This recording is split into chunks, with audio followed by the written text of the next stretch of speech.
So, we begin again. Briefest of the recaps. You were in the second hall. You had returned to the cabin that you had claimed as a safe haven for the time being, but found it redecorated with a grafted mannequin of the corpses that you guys had buried. And seeing like that 3 friends in one. You guys taking that as a sign of this is no longer a safe place, decided to rest once more and then push on to the meteor site in the hopes that maybe you could get out of here sooner. You found the location, and after some clever investigative techniques, you guys found that the crater was hidden under what seemed to be like a man-made cover. You climbed your way down, and you found a collection of arcane and scientific tools and machinery. After some investigation, you guys found that the meteor, which was still at the center of this crater, was kind of the tomb or sarcophagus or maybe like transport of the creature that had been harrying your time in the second hall or third hall. Third hall now? Third. That was the third hall. Yeah. Whoops.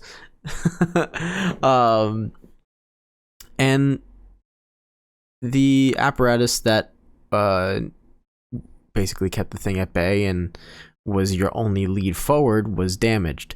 But as you began fixing it, the creature discovered where you were, and a combat ensued while some of you had to fix the apparatus. And you did.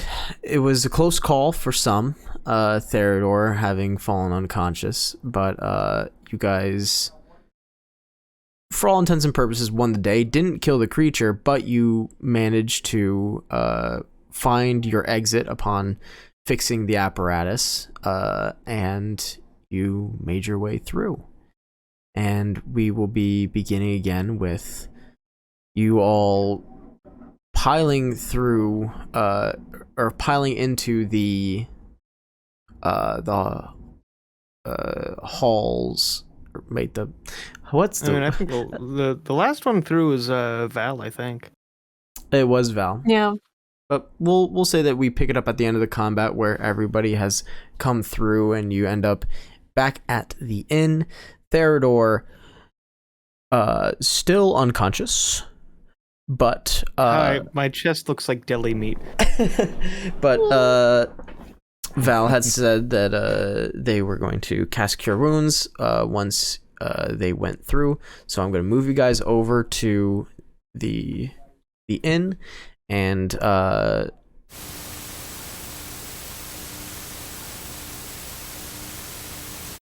got 11. All right. Back here, I'm going to drop down your characters. We have Robert, Theodore, who's down for the count, Val, who's just come through the door, and the Shale, who's like, oh shit, bitch, and Hema. Boop. There we go. All right, so Val, you rolled an 11 for healing. So as you walk through the door, you see a Shale trying to drag Theodore away from the door, having a tough time of it. But you know, adrenaline does things to people. There's a lot more strength than you expected. Robert, you've returned to see this sight, but as soon as you see Theodore's his body being dragged along and leaving a nice blood smear, you run over, cast Cure Wounds. Theodore, you are up with 11 HP, my friend. Yep.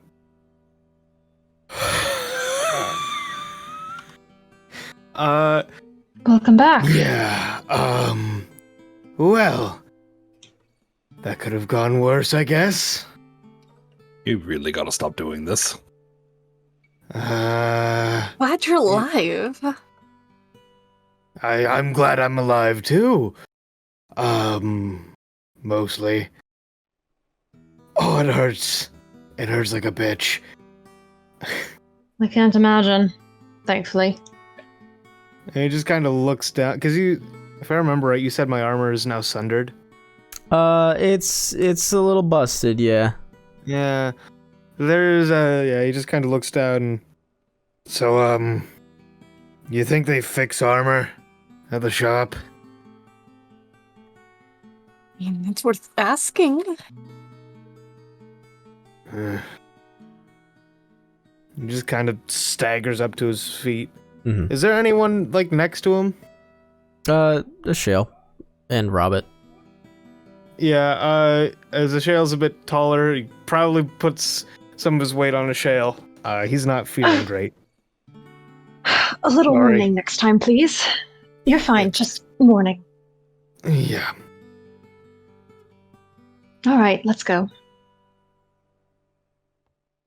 All right. So you guys hobble your way. Oh, I'll get Theodore up. Theodore! There he is. Dead forever. Can't believe it. You guys hobble your way down the stairs. Some definitely worse for wear, others better, but you make your way down and everything is as you remember it in the inn. Nothing seems to have changed. Excuse me. Mr. Darren is behind his desk as usual, Yep. and Silt is in his little kitchen area as usual. Yep, I'm hobbling my way over to Mr. Darren. Mm-hmm.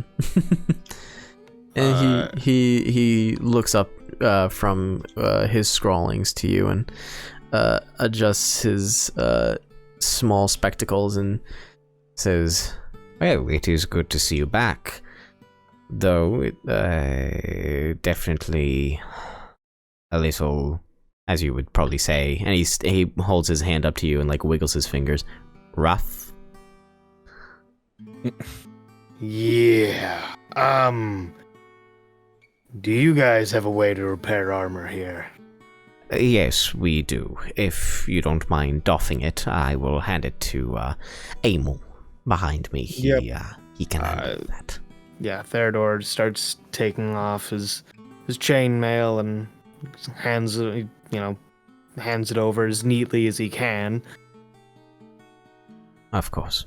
And Mr. Darren takes it, and he doesn't seem to struggle with its weight, and knocks on the windowsill behind him, and you see the long fingers and gangly forearm and wrist of Emil just reach out from behind the darkened veil, and simply in one hand completely wrap around the armor and bring it within his domain. Mr. Darren looks at you and says, "This will take some time. Emil is an experienced creature, but even they will at least need a couple of hours to fix that damage." Well, I'll need more than a couple hours to recuperate, so. Excellent. Well, seeing as most of you are exceptionally damaged, as it would turn out, somebody who can give you a helping hand is available now in the inn. If you wish to meet them, they are down the hall to the left, and take the what's the word that I'm looking for? Take the room hall all the way down and bank a right towards two wooden double doors. Well, do we feel like looking through our boxes together or alone today?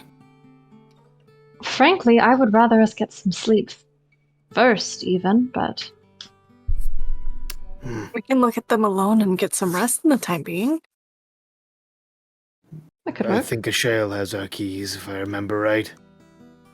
Oh yeah.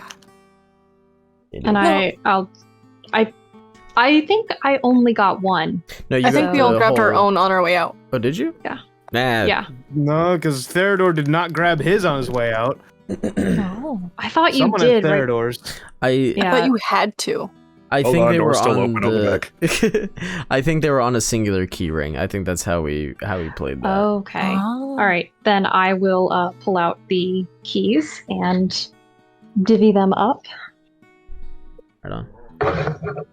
And you all see the key ring, and almost autonomously, each of you go for a specific key as if it's calling to you. And when it's in your hand, off the key ring, you realize that you had that similar feeling prior. You had that same, you just kind of glazed over and just grabbed and took. So you know this is yours, and these actions, these feelings are not they're not shocking to you anymore. It just seems to be what this place and what this scenario that you find yourselves in does to you. But Mr. Darren nods and says, Well, I'm glad to see that you all have made it back alive, and I do recommend go see our friend. His name is Orion.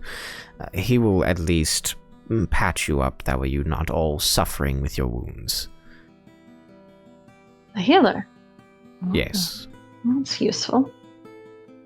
Well then, I am going to go see Orion, and then I am going the fuck to sleep. Excellent. I'll be here if you I need will. me.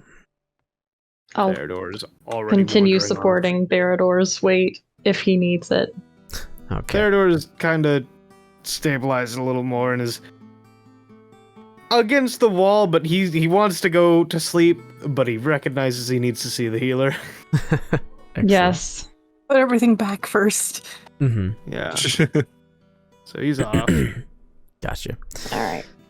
All right. So you all follow suit, walk down the hallway, make the right down the corridor, and you find your way to the double doors that before, when you guys had first awoken here, were locked, but now they're open to you. And welcome to the hidden spaces.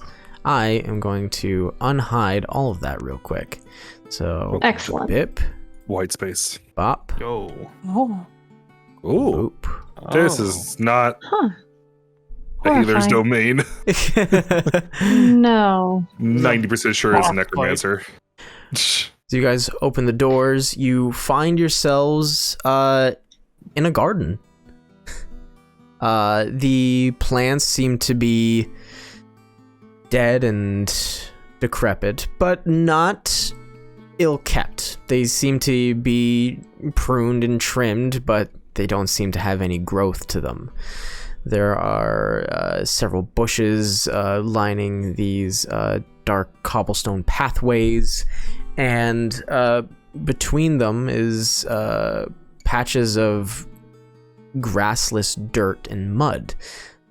Several iron lanterns and standing torches dot these pathways, so it's enough where you can see where you're going, but it's not incredibly bright. The most that seems to grow here, or has grown here and not died, are fungi, mushrooms, and lichen and the like. There are the remains of 2 trees, as well as a couple of decent-sized boulders. But this is the first time that you've all stepped foot, for all intents and purposes, outside of the all-encompassing walls of the inn, and now are only held back by a simple stone fence. You can see, for those of you who have the dark vision, you can see the black wood trees that just continue on and on in this moonless environment. It's completely void of light here, besides the torches and lanterns. And there is a smell of wet earth, a chill breeze that some of you feel the need to kind of fold your arms and pop up your collars to protect your neck from the wind. But you walk forward and you see the remains of this garden. And amidst the torchlight, back to you, is an individual who seems to be grabbing at some of the branches. From their back, you see that they're wearing what looks like hide armor, or at least just furs. A larger fur pelt worn as a half cape, and like furred pauldrons and a chest plate. Would it be called chest plate if it was leather or hide? I don't know. Yeah. Just the more you know. Chest piece. Chest piece. Just Yeah, piece, I guess. that makes more sense. It's of a darkened, like blackish fur. Seem to be of a paler complexion, at least from what you can see, and their hair is it's, how can I put this? It's not, it's dark black, but it's not dreaded. It's like braided in many positions, and it just kind of falls down past their shoulders, down to the small of their back. And they haven't heard you approach, or they feel as though you're not here for them. But you just see them tending to one of the larger bushes. Hello? Orion? You see the head kind of like jostle forward a little bit, like, oh, you caught them by surprise, and they turn around, and you get the full view of their face. They are definitely older. They seem human. You see the even from where you guys are, you can see the dark, like, forehead lines and crow's feet on their face. Their dark beard also braided, and it goes pretty much down to the navel area. Shocks of white and gray in it.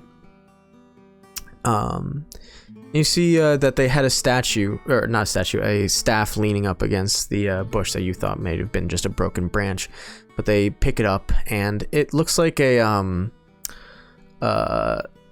shepherd's hook, but tied by either webbing or frayed twine. There seems to be a crystal held in the center.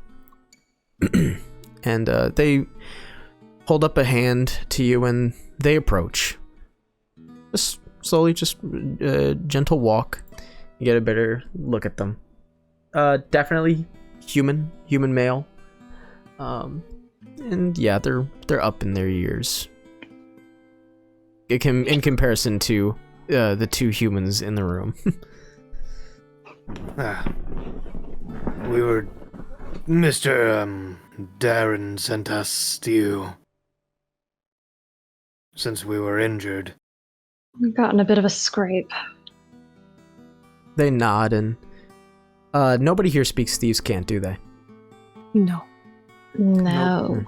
Well, for all intents and purposes, what I like to think of Thieves' Cant is basically it acts like sign language, and you see the hand motions as if they're trying to communicate with you guys, and you all look at each other like, I don't know what you're saying. And they catch on, and they just give a gentle smile and a nod, and they reach behind them and they pull out a piece of slate and a piece of chalk, and they start scrolling on it. You hear like the tapping with each stroke and lift of their hand, and they flip it back to you, and written in excellent cursive, it reads, "Oh, you found me. I see that you all are definitely in some dire straits, so I can help. And they just put their hand to it and put the chalk back and just reach out a hand and just kind of like pointing to each one, like, okay, who's first? We point to Nudge Theodore. Theodore. Well, Theodore, being, I guess, nudged by all of his friends, steps forward. All right. Okay, so let me roll some dice. Oh no. Surprise attack. Theodore's arm blows up. No. He, as you step forward, your chest meets his outstretched hand, his palm perpendicular to the ground, and it taps against your chest, and it feels solid, like almost as if you've just run into a wall, but it doesn't hurt, and you feel just this energy flow through you, and you actually smell like the environment around you has changed, as though it's full of vegetation and life. And you gain 18 hit points. Oh. Okay.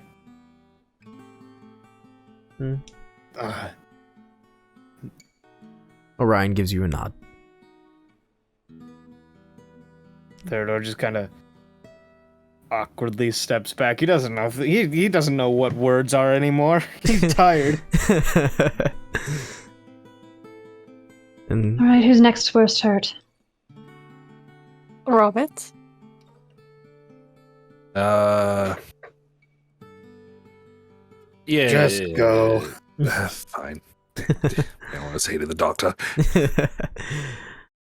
Orion gets down on one knee and is at your level now, and he puts his coarse hand, it seems like he's got some calluses on it, and you can feel it as he puts it right on the top of your head. Your ears kind of like tuck back just out of a natural instinct, but you feel that same energy, and you feel familiarity with this magic, and you smell that same environment change. I'm actually gonna have you roll for memory just for the funs of it. Oh boy. That's percentile, right? Yep. Oh boy. Boop, boop, boop, boop. 45. 45. Breathing. So that is partial. Smells of home. That's what this smells like. It smells of home. Wherever that is, it smells right. And you take in a nice whiff of this effect, and you too can smell like the vibrant natural life. You can imagine that, you know, what this garden once was, with grass, with the blooming trees, the bushes that bore fruit. It's a very natural kind of magic that seems to be imbuing you. And you just, it's almost, there's almost a point where the word home almost falls from your mouth subconsciously. Whether you do or you don't, that's up to you. But that's the effect and feeling that you get. And you gain, you gain 18 hit points again. Nice. Now, baby, let's go. Hop, hop, hop, hop, hop. Ryan stands back up and looks to the last two, if either of you need it. How are you doing, Val? I'm actually not hurt. Thank you. Well then. And I will offer a hand as I step forward. With a very quiet, like, thank you, even before anything. Okay. He sticks his staff into the muddy ground, and he takes your hand in both of his and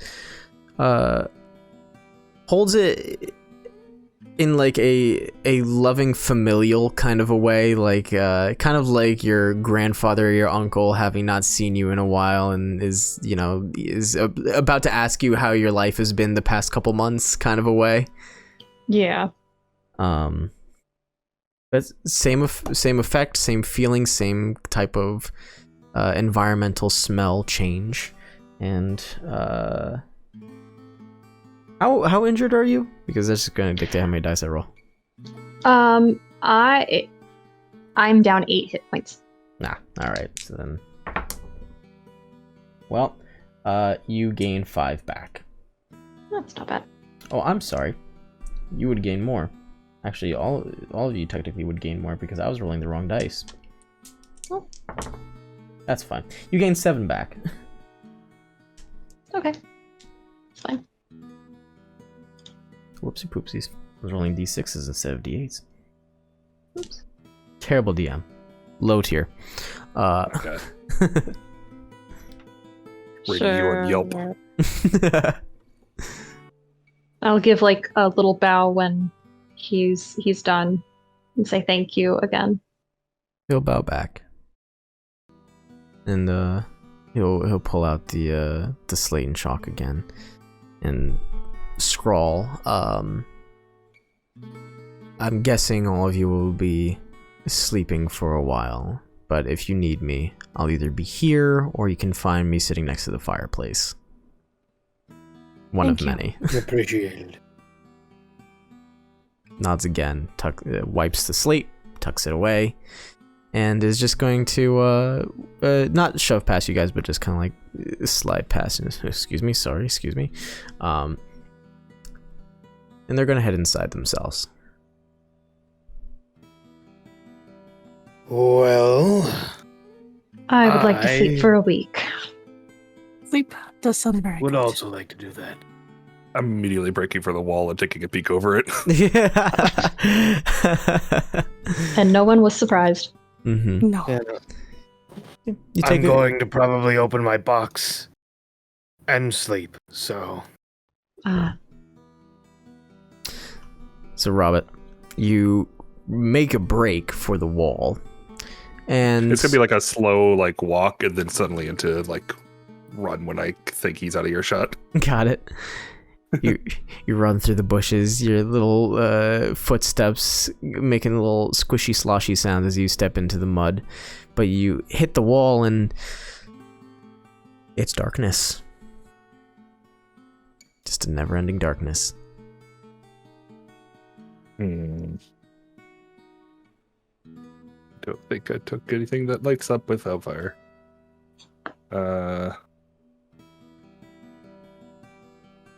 Nope. Cool.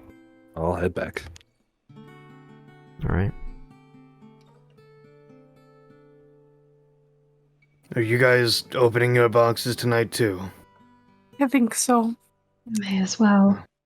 Sure. We can talk Sounds about it good. in the morning then. All right. Theodore starts wandering off. Sounds good. Boop, boop, boop, boop, boop, boop. I will return inside as well. Gotcha. So you all head to your respective rooms, doffing your armor, preparing yourselves for rest and whatever potential emotional trauma your box openings are going to give you. Oh boy. Yay! Oh, How fun. Yeah. Before like crawling under the sheets, Theodore definitely digs out the box and kind of just holds it there before opening it, I guess. All right. So, who wants to open their box first? Me. Oh, Robin. Okay. Sure. Let me open up your specific little thingy, my friend. I'm grabbing the dice of destiny. The Gotta dice go of over the destiny. dream sequences. Oh yeah. Ooh. See, I love it when we get to to this part with the puzzle boxes, because this is where it gets fun for me. Oh boy. All right, Robin, you. Theodore wasn't enough for Gray. You sit on the bed, kind of wiggle your butt into position, and place the box on your lap. You take your key, and you flip it around and around, just trying to find where the lock is for this. And at first you don't find it, until you start hearing like a clock, like a ticking sound. And you put your ear to the box, and moving around some more, you find where you think it is, and you see that there's like a little trick section where you have to press in a bit of the box, and the cover for the lock kind of just pops out at you. You remove it, put it on the bed, stick the key in and turn it, and you hear locking mechanisms move, and a little drawer slides out. And wrapped in this gray silk handkerchief, you see there's a silver pocket watch with a chain attached at the top. So a classic kind of like winding pocket watch. You listen to it, and I'm gonna have you make first a perception check. Oh. Okay. Ha. 11. 11. Okay. That's enough. You put it to your ear, and it seems that this pocket watch is either out of rhythm, or maybe its mechanisms just make a strange rhythmic sound in comparison to other pocket watches. You being the natural tinkerer that you are, there's something amiss about it, where it makes very clear ticks and tocks in a consistent pattern. And just so you know, it goes tick, tick, tock, tock, tock, tick, tick, tock, tick, and it just keeps doing that same 3 over and over again in the same pattern. But it's so clear that it seems this was maybe almost purposeful, that it's in this strange rhythm. You open it up, and you can see that this watch doesn't tell time, but it still has inner workings. Gears are moving as they properly should. And as you stare at it and you're listening to it, you're just entranced by its rhythm. You're listening to it intently, trying to see what memory is going to come to you, but nothing does. And you're left there with this pocket watch that doesn't tell time, with a strange rhythm to its inner mechanisms, and nothing happens. You don't know what this is. You don't know what it's for. It's just strange. And somehow this is all connected to you. I will say, roll for memory, regardless, to see if maybe you get something. Yeah. So there's no face to it at all, right? Nope. Okay. 31. 31 minimal. Cool. As you sit there questioning whether this is yours, maybe this was a mistake, maybe, you should talk to Mr. Darren, this isn't what it's normally like. You can't shake the feeling that it is yours. It belongs to you. This is your puzzle piece. As far as where it goes in the puzzle of your memories, you do not know, but you know it's yours. And that's all you get. And I'll, if you want me to, I'll send you the rhythm that that it follows, in case it's something that you want to reference later. Yes, please. Okay. All right. Who wants to go next? Well, Screw. Okay. You go. I can go Okay. next. Okay. Val is up. Val, you sit on the bed as Hema wraps themselves up next to the fire. Which in hindsight is very funny, seeing as they're a white dragon. But that's still cute as hell. You settle yourself down, take a smile at Hema, knowing that, once again, you and your comrades of circumstance have survived a hellish experience. You put the box next to you, you find the lock for which the key belongs, and you open up a thin compartment. It just has a pop-open lid, and you kind of have to pick up the box in one end and shake out its content. And inside is a handle of what appears to be for a hand axe. Really well made. Some impressive craftsmanship went into this. But attached to where you would grip it, there is a stiff piece of parchment that's wrapped by thin twine around it. I'm assuming you open it, or you take it off of the handle. yes. And you unfold it. And within this parchment is what looks like a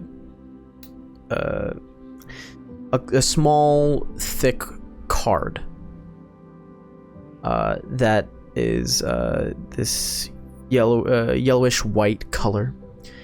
On one side, it reads, "You had what we wanted," in like this fanciful calligraphy. And on the other side is this image of a bulbed bottle filled halfway with liquid. It has a trail of smoke billowing from the top. As you flip it over in your hands, looking for anything else that may give you some clue as to what this is, what this means, and then looking at the handle, you can see that at the top the handle has had an axe top, but it seems to have been removed. As you're looking all this over, roll for memory. All right. 66. Ooh, 66. Okay. So, as you hold this in your hands, the handle in one and this card in the other, you can't help but feel angry. And you have this sinking feeling in your stomach that this tool, this weapon, was important to you. And to see it not in its proper state infuriates you. It's this mix of frustration and regret, this anger and guilt mixed together, these emotions just flowing around you. Your gut is heavy and your heart is racing. You don't have the experience that you expected of the change of environment around you. You don't see an image, you see nothing, but you feel everything. And that is all you get. Mhm. Who's next? I'll go, if that's all right. All right. Let me scroll all the way back up to the top. I'll go dig the box out of the chest and just sit on my bed, kind of preparing myself before I start looking. Okay. And you do. You take a deep breath, preparing yourself for whatever's going to come. And as you drag your fingers along the box looking for the lock, you find it. As you're about to put the key inside, you have this moment of hesitation. It's almost like whatever's inside of it is already affecting you. Even before you see it, even before you know what it is. But you push through, you put the key in the lock, turn it, and a little hatch just kind of launches itself down, and it startles you for a second. And you see this thin little space. You reach inside and you pull out this cloth. This fairly large cloth has been folded tightly, but on one end it seems to be wrapped around a wooden dowel. That's decently thick, but it looks splintered in places. And pull out and unfurl it. And this is a banner of dark green pigment, and painted on the front in faded white is the symbol of a compass rose with a capital H in the middle. On the back is a list, also painted in white, of 9 names with years next to them. The list reads, there's going to be a bit, so I will send these names to you. No need to write them down, I promise. Thank you. You're welcome. The list reads, Kozira Onus, 1328. Beetle Kane, 1328. Unji Lorathan, 1329. Brian Fold, 1329. Julie Boughton, 1329. Azar Goodwind, 1330. Linstra Almir, 1339. Emmy Colden, 1339. And Bronwyn O'Hare, 1339. As you read over these names, you are flushed with emotion that you can't even describe. And you close your eyes as you feel tears welling up. And I need you to roll for memory. Okay. 67. Oh, all right. So that is... Wait.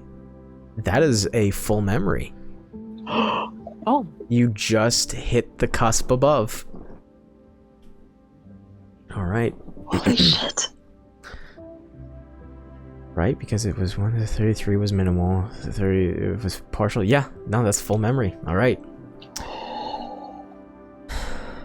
As you open your eyes again, wiping away the tears, you look around you and you find yourself surrounded by palisades, worked earth, and several log buildings. There are figures of indeterminate details standing around you.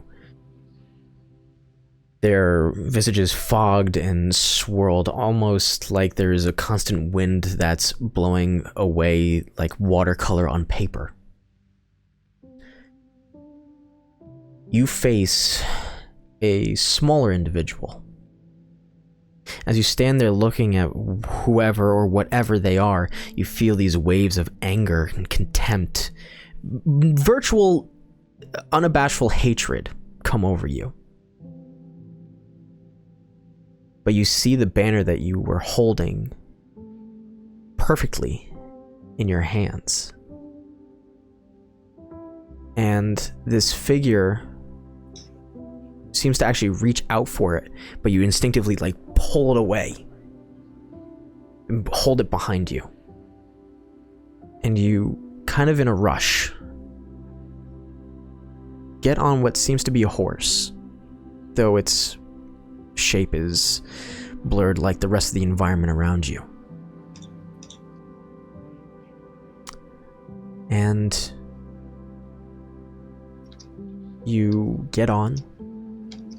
You turn to address one of the figures who seems to be taller than the rest. And as you instinctively take the reins and kick off on the horse, as it bucks and prepares itself to move forward, you close your eyes, you feel the tears roll down your face, and you are back into the reality of the inn, sitting on your bed, holding the banner under your arm and grasping at nothing in front of you, but where you can still feel the reins in your hands. I'm just going to like really, really, really slowly breathe out. And then I will, I'm gonna look around the room. Is there anywhere that I could maybe like hang it up, display it? Absolutely. Just somewhere that I can see it. Sure. I'll say for the sakes of it, the shelf that is above the chest seems to have like little iron hooks where you could have hung like, your coat or satchels, backpacks, what have you. You can place the dowel up on those to have it just hang on the wall. I'll do that. And then I'll kind of like rest a hand on it for just a moment, close my eyes, and then right before I go to bed, like before I turn out the lights or whatever, I'm going to just spin the top again. Okay. Ooh. Pull out the dice for this. Okay, so that is... I need to check your character sheet real quick, because, again, I should just have this on a little post-it note for myself. That way I always know what the options are. Oh no, it's not. It's not on you. This is totally on me as a DM.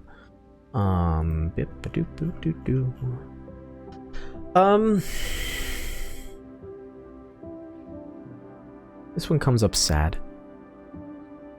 I'm just gonna look at the top for a minute, and then I'm going to quietly murmur, "Me too." Then I will go to bed. Alright. Not me actually getting like a little scrunch face from that one. Oof. Ooh.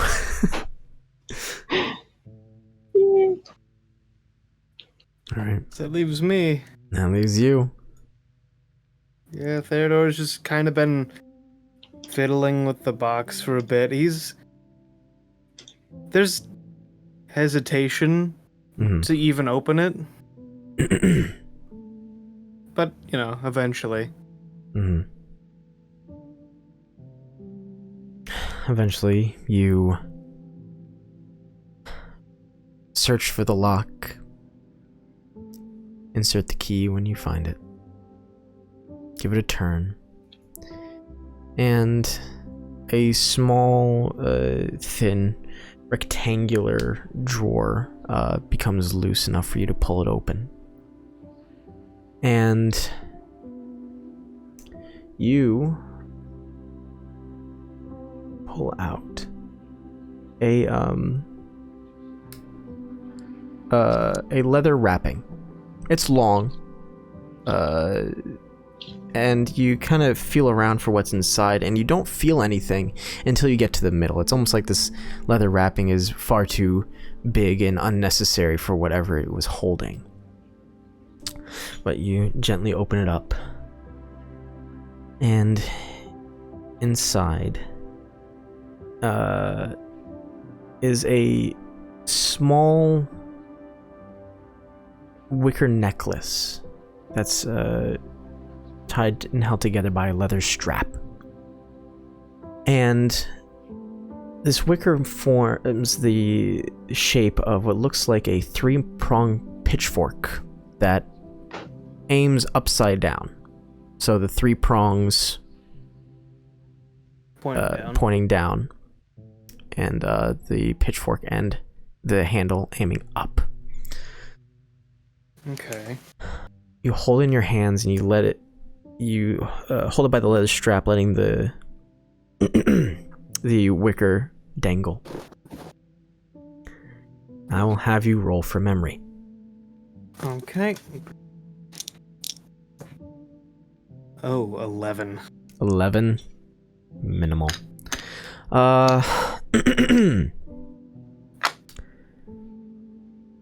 You. I accidentally clicked off. Hello. You look this over, and you try to make some sort of connection to where this belongs. Whose is this? You know it's yours as far as, you know, its connection to you, but it's not yours. You know that this isn't something that you wore. It feels uncomfortable in your hands, actually. Like, it's just, you don't want to keep holding on to it. Makes you uncomfortable. But you don't get thrown to another reality. You stay right where you are, just holding this thing, holding it up to the light of the fireplace, looking at its silhouette, searching for maybe any hint as to what this is, but nothing comes. Okay. Between the frustration of not knowing anything more and the uncomfortable, unsettling feeling, Theodore just like, he's been staring at it, in a very quick motion. The bedside table, he just really quickly opens the drawer, puts the necklace in there, and slams it shut. Okay. Just not wanting to look at it anymore. Got it. Slam it shut, and honestly, I think the only one who is going to even hear that through the walls. That was definitely going to be a Shale. Yeah. Only one. Okay. Yep. Just, he's a little frustrated. But he calms down pretty quick. Just lays down and, you know, actually, before he falls asleep, digs through his bag real quick, pulls out that small metal box that he doesn't have a key for, and he just shakes it. Okay. Give it a shake. You hear something moving inside. I'll say, ooh, what kind of a check do I make you do for what I want you to look at? Perception, I guess, is fine. Okay. 16. 16? That's good enough. Give it a shake. It sounds like there's something metallic in there. Okay.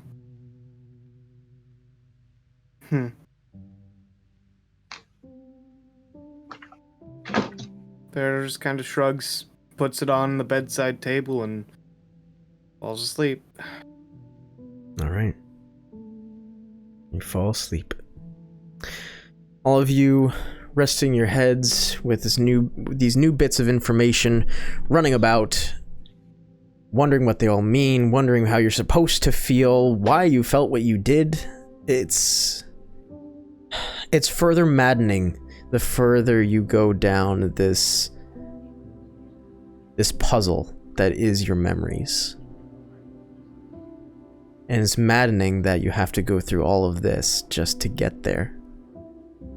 The fights, this turmoil. It hurts. But you all sleep soundly in this warm space. And you all gain a level. Yo! Hey. No. Congrats. Hell yeah. So everybody is up to level 5, baby. Nice, nice, nice, nice. Mm-hmm. Does this? I'm gonna have to check something because I might get every wizard's favorite spell. That is, I believe that is, this is the level that you get that. Yeah. I would Like like a to wizard. inform all of you that I will not be checking how big the room is. Perfect. Good thing I have defense against fire. Mm-hmm. But my dragon doesn't. Please don't hurt Hema. I just have hit points, do my thank you. So, yeah, everybody get your character stuff set up here real quick. Action surge. Oh shit! Hold on. Keep forgetting how to do this on I D&D. finally get I action got this. surge. Jay, finally! Congratulations! Finally, I can hit things better.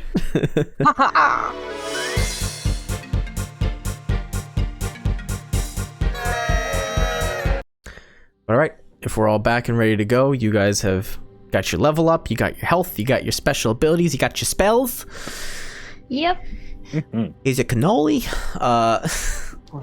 Fuck, hell yeah. It's your Actually, favorite. never had a cannoli. Oh, we're gonna change that, boy. Oh, okay.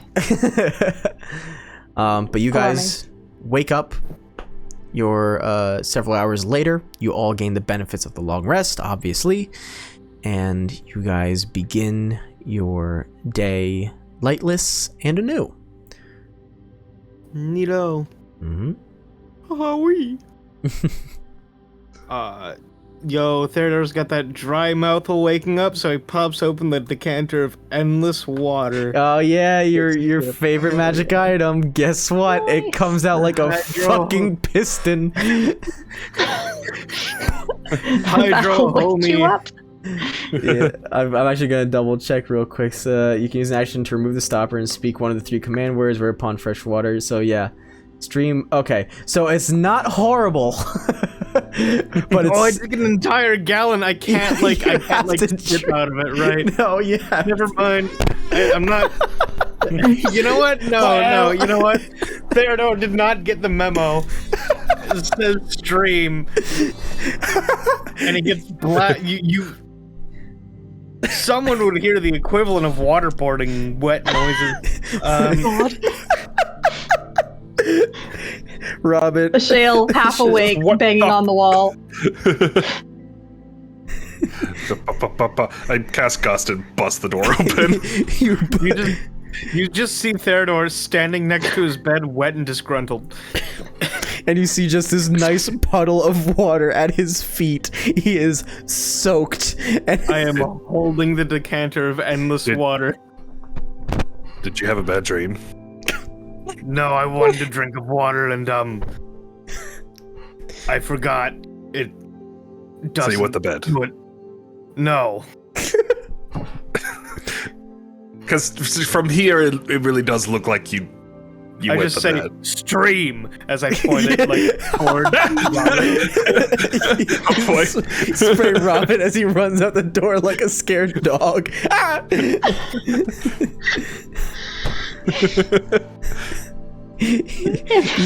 Val, as Shale, you hear the running out in the hallway, and Robin just.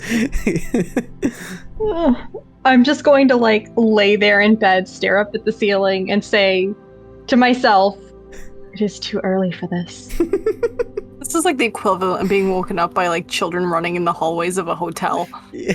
Yeah, that or a college dorm and some dipshits, That too. Yeah. 3 a.m. though. Listen, I thought I was just gonna have a nice sip in the morning, and then someone fucking was calling me a little piss pants, so something I called you a little piss bed. Get it right. Oh my gosh. Oh, I love it. You all wake up, leave your rooms at whatever nebulous point in time you wish, but when you do, guaranteed you will. Varying degrees of moisture. Yeah, you will see the floor wet. You will either see Theodore wet or a little wet. Robert, definitely wet. And like the trail of water with his running down the hall. Y'all have questions, I'm sure. But that's something to worry about later. Gonna look down the hallway and then just, you know what? I don't think I want to know.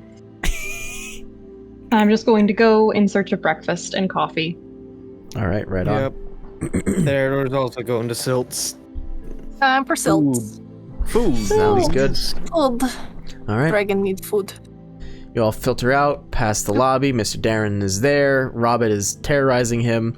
Orion is sitting on a bench by the fireplace, kicked up his feet on the bear rug, and is just chilling like a villain. Before you guys get Silts, Robert, did you actually want to talk to Mr. Darren, or were you just kind of annoying him? I was just kind of annoying him. Okay, sounds good. You're just kind of running around getting water everywhere, and he'll look up from his scrawlings, like giving you like the above the glasses look as he takes his handkerchief out of his coat and wipes down the water that you're leaving on his front desk, watching you consistently. As I pass him, I do like the dog shake to get it off. He like flinches as the water hits him, and he just kind of like does like the forceful wipe and flicks it away. He doesn't say anything, but he's perturbed. Hospitality, hospitality, hospitality. Oh my god. In the distance, you just hear like a little bell. Or he hears like a little bell go ding, ding, ding, ding. Oh no. I'm going to give this poor man PTSD. You guys grab breakfast. If you guys are eating in his little kitchen, he'll just give it to you there. But if you guys want to sit by the fire, if you have the need to dry up, he'll bring it out to you. But everybody wishes you, except for Mr. Darren, good mornings. Silt in his gravelly tone, and Orion will sign it in Thieves' Cant. The word just hello. Not even, it's more than a wave. It's actually a little bit more complicated. It's weird. Because I looked up I hit my mic. Oh. I looked up Thieves' Cant for this. And God, why is it so complicated? Because it is. Thieves' Cant. Yeah. Yeah, it's Thieves' Cant. But you all Theodore would like kind of try and replicate the motion as best he could. Orion kind of like, he gives you a look of like shocked appreciation, and he nods, and we'll say that you did a good job. It's okay. Simple enough. Performance check to see if you insulted his mother. Oh, God. You need to be very, very careful when signing thank you, is all I'm going to say. Oh, yeah. You guys are given your meals, and Silt, as per usual, will sit down and talk with you all and say, all right, so, how'd it go? Well... Could have been better, could have been worse, I think. Well... Yeah. Yeah, we saw some fucked up shit in there. I was like... I mean, like, the liquefied bodies and then the body that was stitched together from the liquefied bodies. It was weird. As he places the plates in front of each of you, he's looking at you with his one good eye, Theodore, and he's like, That sounds horrifying. Yeah, in hindsight, it's a lot worse. Kinda in the moment you lose track of it, though, you know? Yeah, right. I just... again, you guys are my first group to come through here. So, I know what's behind each door. I do. But I've never experienced it myself. So hearing it from your end is shocking, nonetheless. Yeah, well, the thing that stitched the bodies together, also kind of turned my chest into sliced meat for a little bit. Orion was telling me that, you looked a little worse for wear. Yeah, no, Darren's friend behind the windowsill is, fixing my armor. Yeah. Probably should be done by now. Emil's, he's a fast worker. Noted. Yeah. Well, can you tell us what's behind the next door? You can't just go asking people that.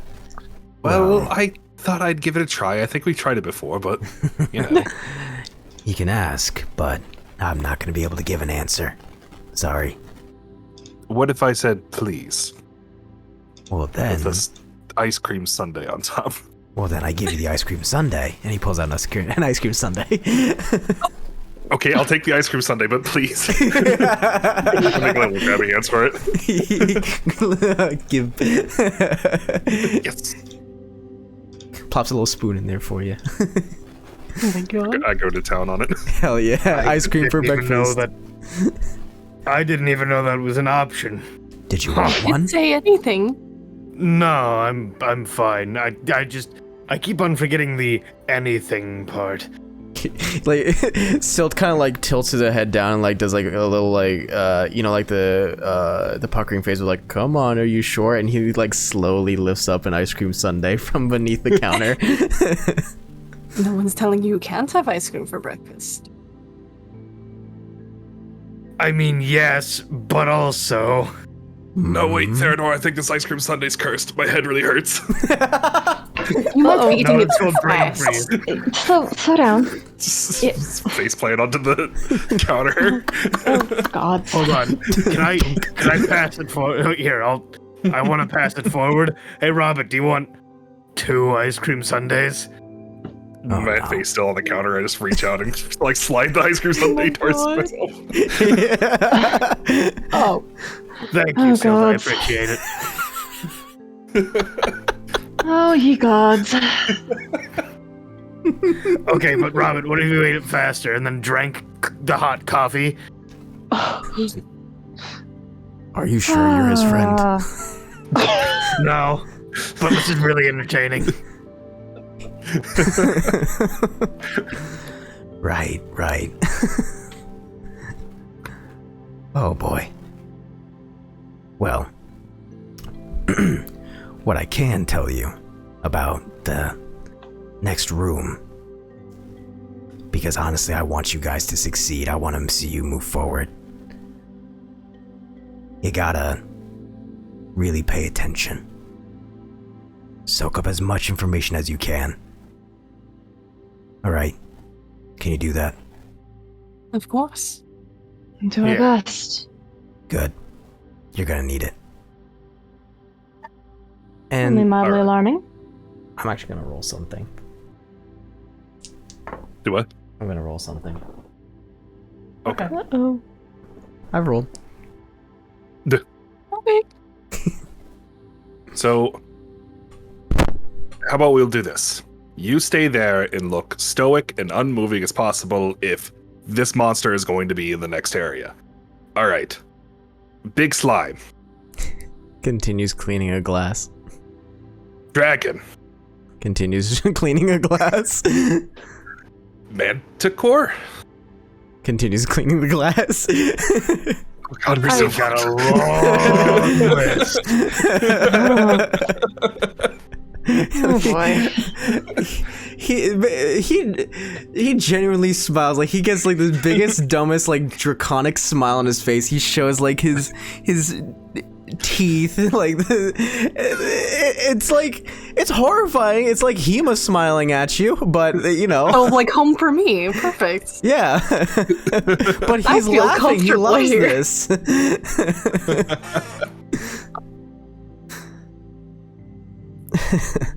I hate to break it to you, buddy, but I'm not going to be able to tell you much. I'm sorry. All right.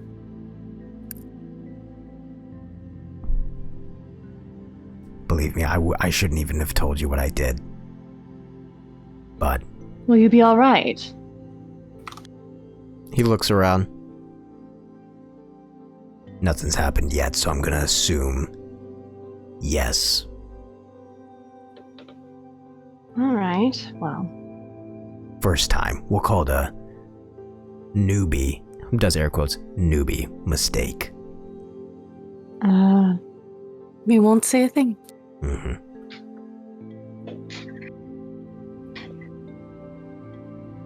Well, you guys take your time. You eat. Leave whenever you're ready. Thank you. No problem.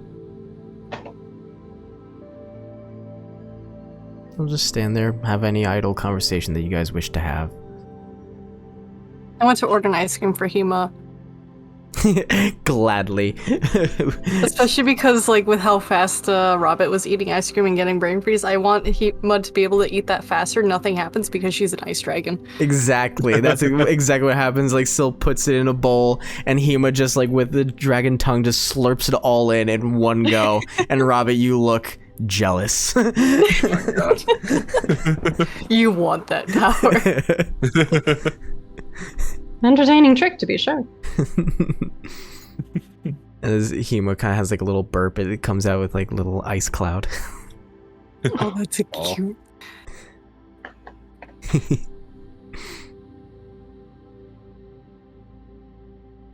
So, is there anything that you guys wish to do before we move you to the next hall?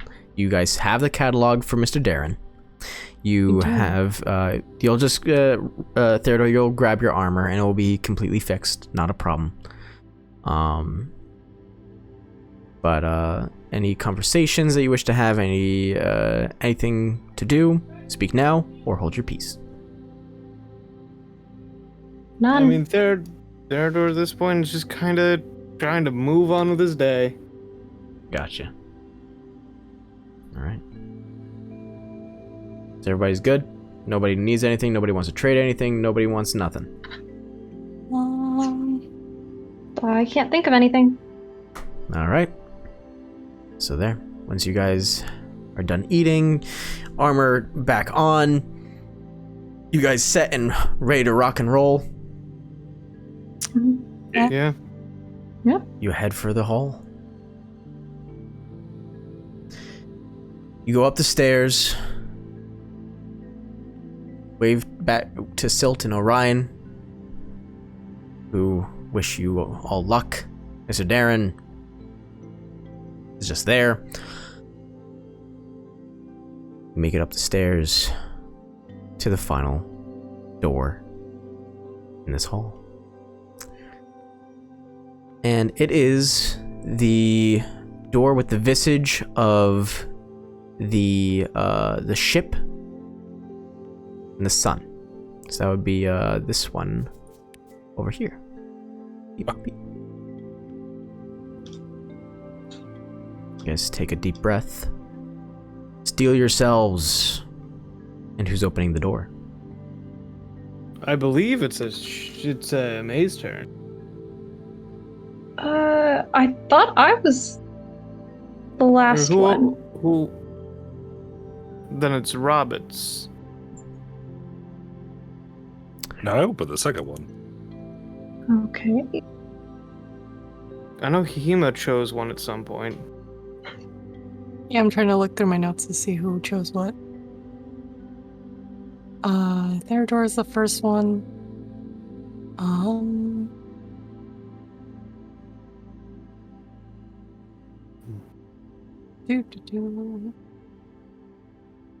Okay, well, I'm getting bored, and then Theodore starts going to the door. Alright, Theodore goes for the door.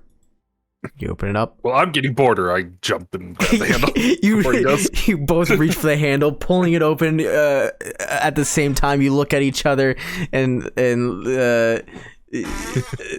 loving rivalry. And as you both do, Val, Ashale, you see the winds both take Theodore and Robert at the same time, squeezing them through the door, and they are through the void.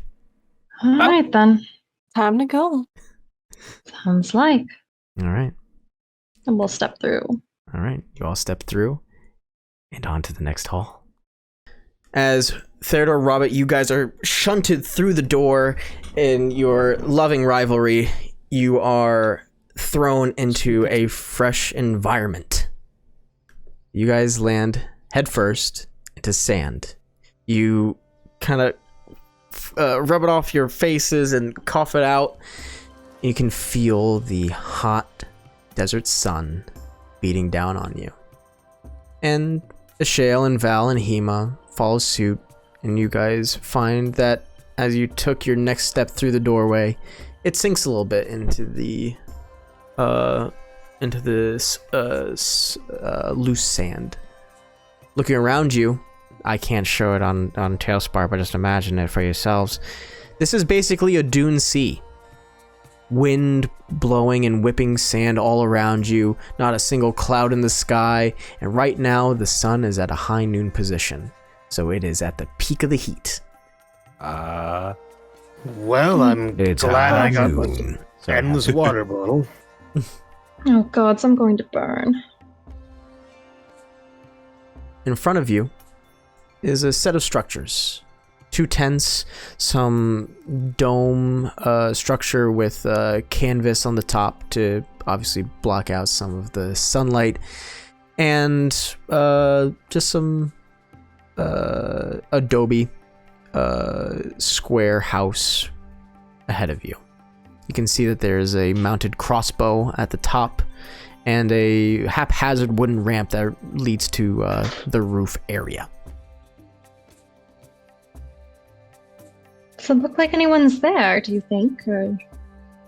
Well, we can look around, but if we want to avoid walking through the sun, we can certainly, travel by night. I agree. Might be wise. Right? But, I want to look around. Okay. You guys trudge through the sand. Those in heavy armor, right now, walking through sand dunes is hard for you. Understandable. So for you in this environment, you are in difficult terrain. Gotcha. Also, since I keep forgetting to use it, I'll change my cloak in many fashions to be like a scarf and cloak combo. Oh, okay. One that goes over the mouth for the sand and then for the shade. Absolutely, totally. You change the visage and it protects you from the whipping sand and a little bit from the heat. Hell yeah. So I'm actually going to say, because you use the magic item I gave you, if heat exhaustion comes into play, you will be rolling at advantage for the Constitution saves. Hell yeah. Which is It's very so worth well. it. I completely forgot about this thing. Yeah. See, here's what I reward when players remember the things I give them. Fair enough. I can't I tell have you. this thing of bacon in my pocket that you gave me forever You ago. do? Oh my god. See now, stuff like that.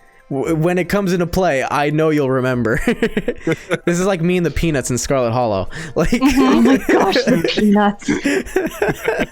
It's gonna be useful to me one day, I swear. One day. One day. One day. So you guys You're going to offer the end boss the peanuts. Absolutely. Are you kidding me? It's gonna be what saves me. It's gonna be what saves my Stella. Hey, Warren, want some peanuts? Oh, those things Perfect. are amazingly disgusting. You guys fan out and search around. Just put your minis in the location that you guys want to search. Okay. Yeah. Theodore is looking in here. All right, looking in there. Gonna investigate this little shack. Sounds good. All right, so we'll start with Theodore. We'll go left to right. Sure. Theodore, you look into this this circular, mostly hut. It is made of adobe, so mud brick. The logs and rope seem to be what's the word? What's the word for when things like get like driftwood? What is that process called? I literally can't remember. Weathering? Oh, Weathering, right? Weathering. I think you're right on that one, Summer. But they're weathered. It's just when they look older. Yeah, they're weathered and smooth like driftwood now. The ropes are frayed and probably couldn't hold too much weight. But you can see the remains of it's not actually lit. It is a long extinguished campfire. The sand seems to have covered most of it. Looking around, honestly, your passive would be enough to notice this. There isn't any identifying marks. There doesn't seem to be anything hidden underneath the sand as you kind of pass your sword through it. And nothing seemingly hidden up top either. This just seems to be a shelter place for whoever, or just a gathering spot. Okay. For Robert and Val, I will have you guys both roll either investigation or perception checks.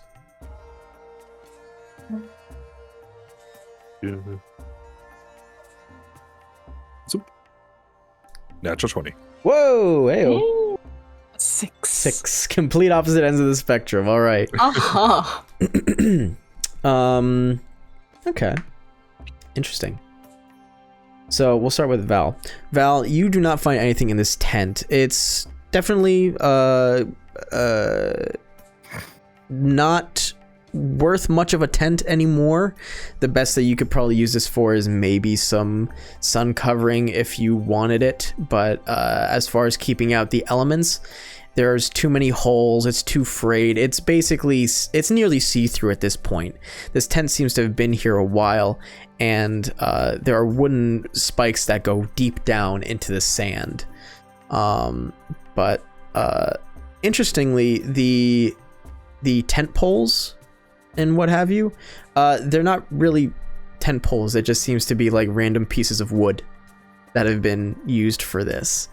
But the canvas definitely is indicative of like a proper tent. Okay. For Robert, you discover pretty much the same stuff. Barely usable tent, what have you. But as you're searching through the sand that is blown in here and looking around, you start fishing out what you think are initially rocks, but they're actually bits of metal. Like bolts and washers and nuts. Just a few of them. I would say probably about 4 or 5 just scattered around in here. Which is strange. You know that these materials are used for machines. You're a tinkerer. You know that you would use these types of things on your little projects. So you wonder what they're doing here. And that's Do they what look like they're for big machines or smaller machines? Ooh, construct lore. Oh. So, a natural 1. Reroll because you get a reroll with a sub skill, baby. Oh, hell yeah. Look at you. 17. Nice. There we go, 17. This looks like they would be for something bigger. The one of the bolts is could definitely fit around like your thumb. Okay.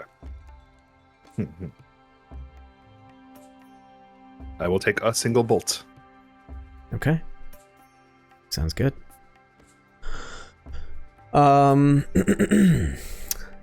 Ashale. Yes. I will say for you, before I give you any description, make an investigation or perception check. Investigation or perception, my favorites. Mm-hmm. Hold on.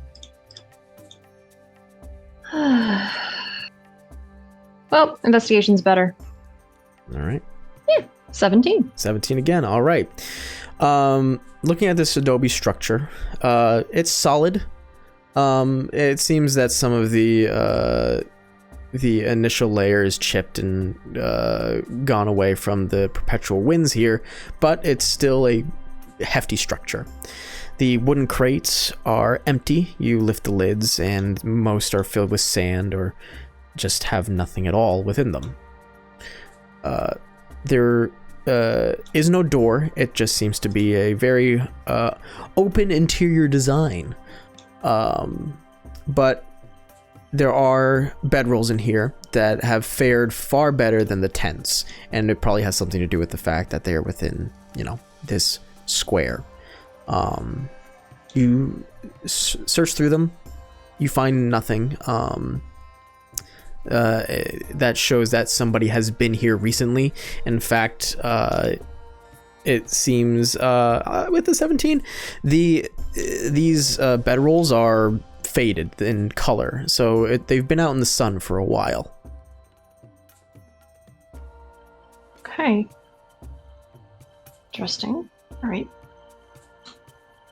And looking at the wooden ramp and support there, with the 17, I will say two things. One, the rope is absolutely frayed. These ropes have seen a lot of weather, which lends to their age. Okay. But because you got the 17, I'm gonna have you roll a nature check. Nature check. Interesting. Okay. Oh. 18. 18, not bad.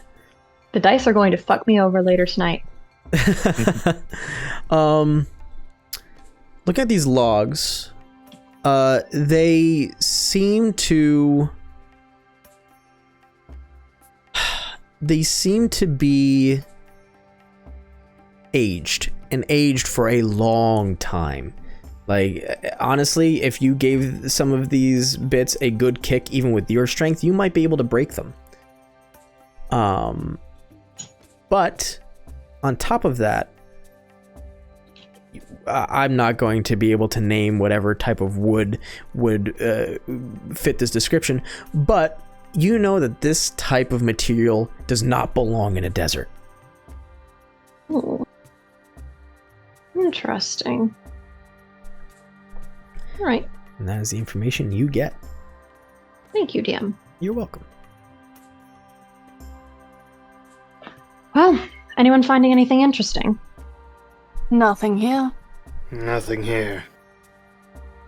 I found Oh. some stuff that seems to be part of, like, machinery here. Oh. Well, that's Yeah. certainly something. Which is not a manticore or a slime, so I think the guy was lying to us. So there's a dragon right here. I'll relay everything that the DM told me because I do not remember it all. Understood. Well, you think it's okay to be here until nightfall? I And would we think see if so. we can figure out where to go. I believe it's our only choice, really. Well, if anyone needs water, I have as much as you will ever need, ever. Wonderful. Thankfully, I didn't see any sort of cistern or water. And Theodore just he retreats back into this sort of adobe hut that he's next to and Okay. resides in the shade. Right on. We'll join, so we're out of the sun. Right on. I will say, because you know what, I gotta keep in account Shale's passive everything. Sorry. No, it's not your fault. Believe me, you are playing the game. I need to just keep this stuff in mind. Yeah, that'd be more than enough. Even with this wind blowing, as you are leaving the house, well, I guess we'll call it, you look up behind and around you, just trying to get some lay of the land, seeing if there's any sort of landmark, anything besides just sand, and more sand. And you look to the seemingly small cemetery behind the house, and you see that there's a trail in the sand that somehow survived this wind so far, that leads from, oh, I don't want cut box, I want line, please, that leads from this side of the house and just continues onward, going, if you're looking at the Tailspire compass, going east-southeast. Okay. Oh. I didn't see that before. There's a trail over here.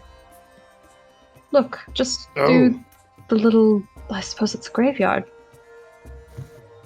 Well, we'll keep that in mind. Maybe we'll take a look at the graveyard before the sun sets as well. Good call. Probably wise. He did say to keep an eye on everything and look carefully. Yes. Well, Let's go see then. there we go. All right, so you guys go to the little graveyard, and so you're looking at the stones, I'm assuming, specifically. Yeah. Yeah. Okay. Yep. I will say, oh boy, only investigation checks, and none of you. Yeah, no, none of you would be able to make any other check for anything else. So yeah, just investigation checks. Dirty 20. Goddamn. On my way. 5. Ooh. That's a 9. Okay. Investigation. Huh. 9. 9. Wow, Well, Theodore. I guess I know what a graveyard is. Well, Damn. technically, it's not a graveyard. If you want to be technical about it, All right. it's not a church. Excusez-moi. That gives me advantage on this roll for investigation. Rocks fall, Robert dies.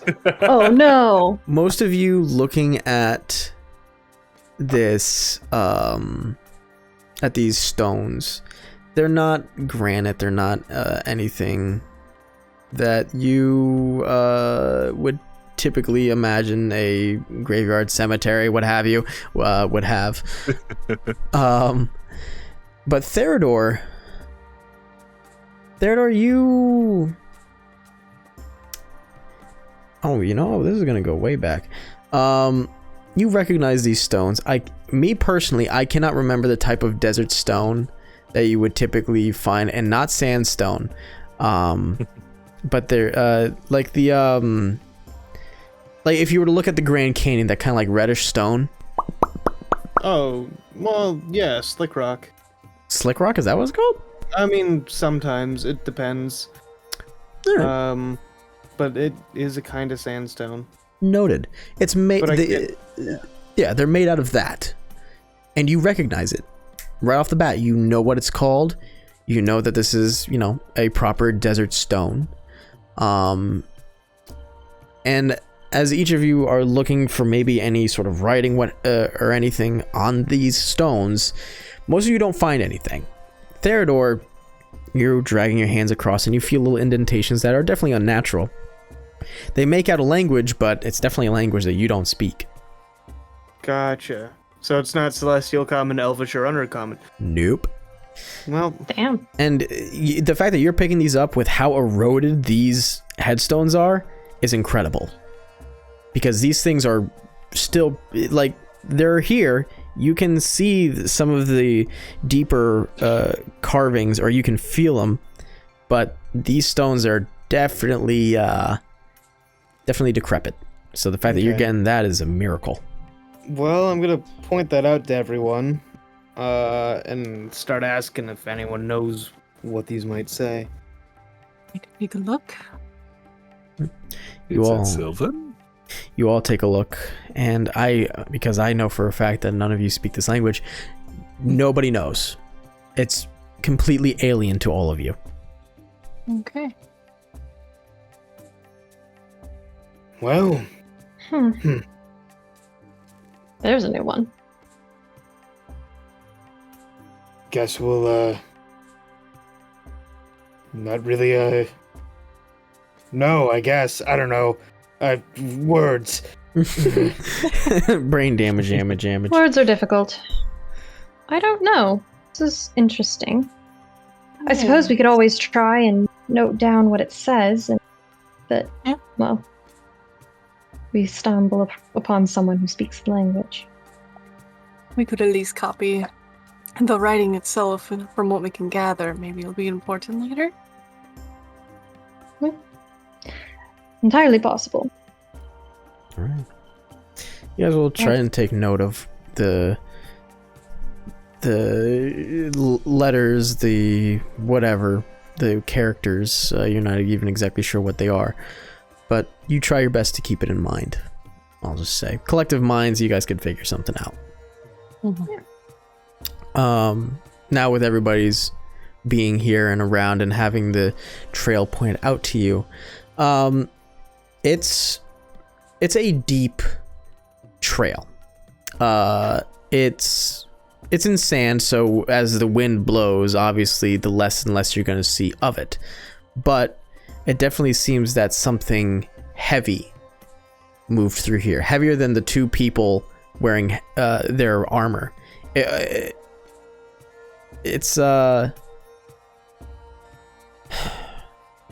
It's definitely an obtuse marking in the area around you. And it's... How dare you? It's currently like, being eroded away. Oh, absolutely. With the wind, for sure. Oh, okay. So like it's going fast.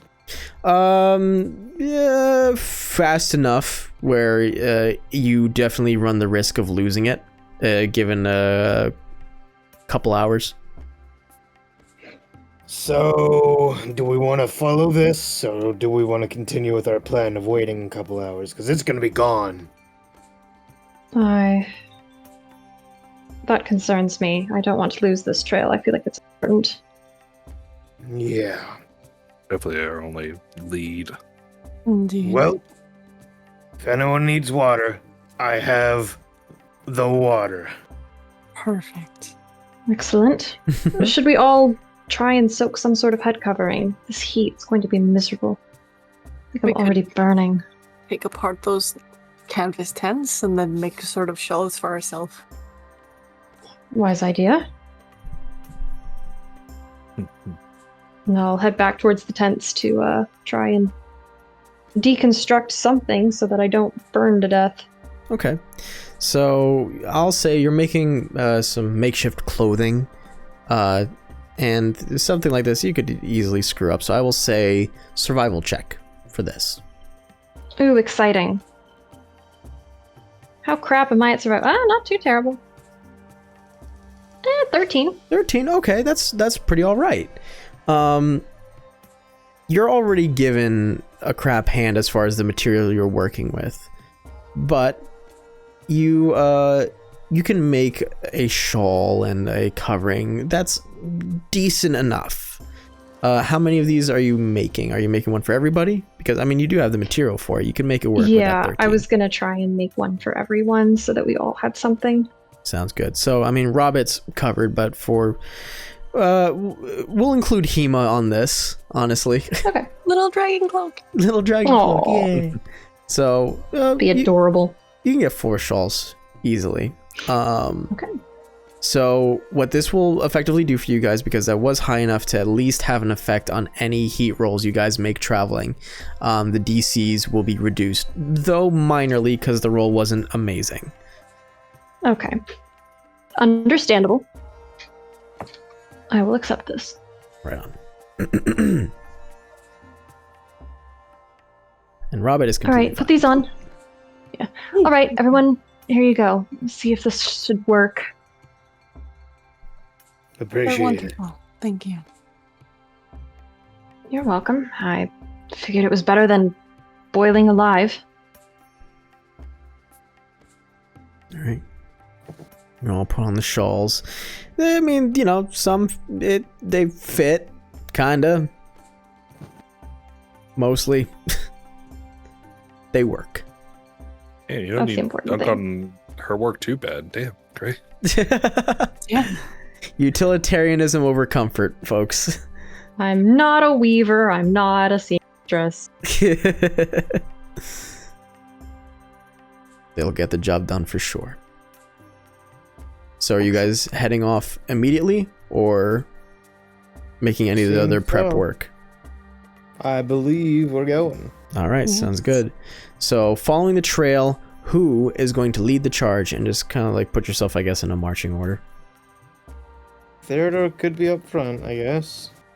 So 'Cause- keep in mind, whoever is leading is going to be the one keeping an eye on the trail. So you will have to make a survival check to keep with it.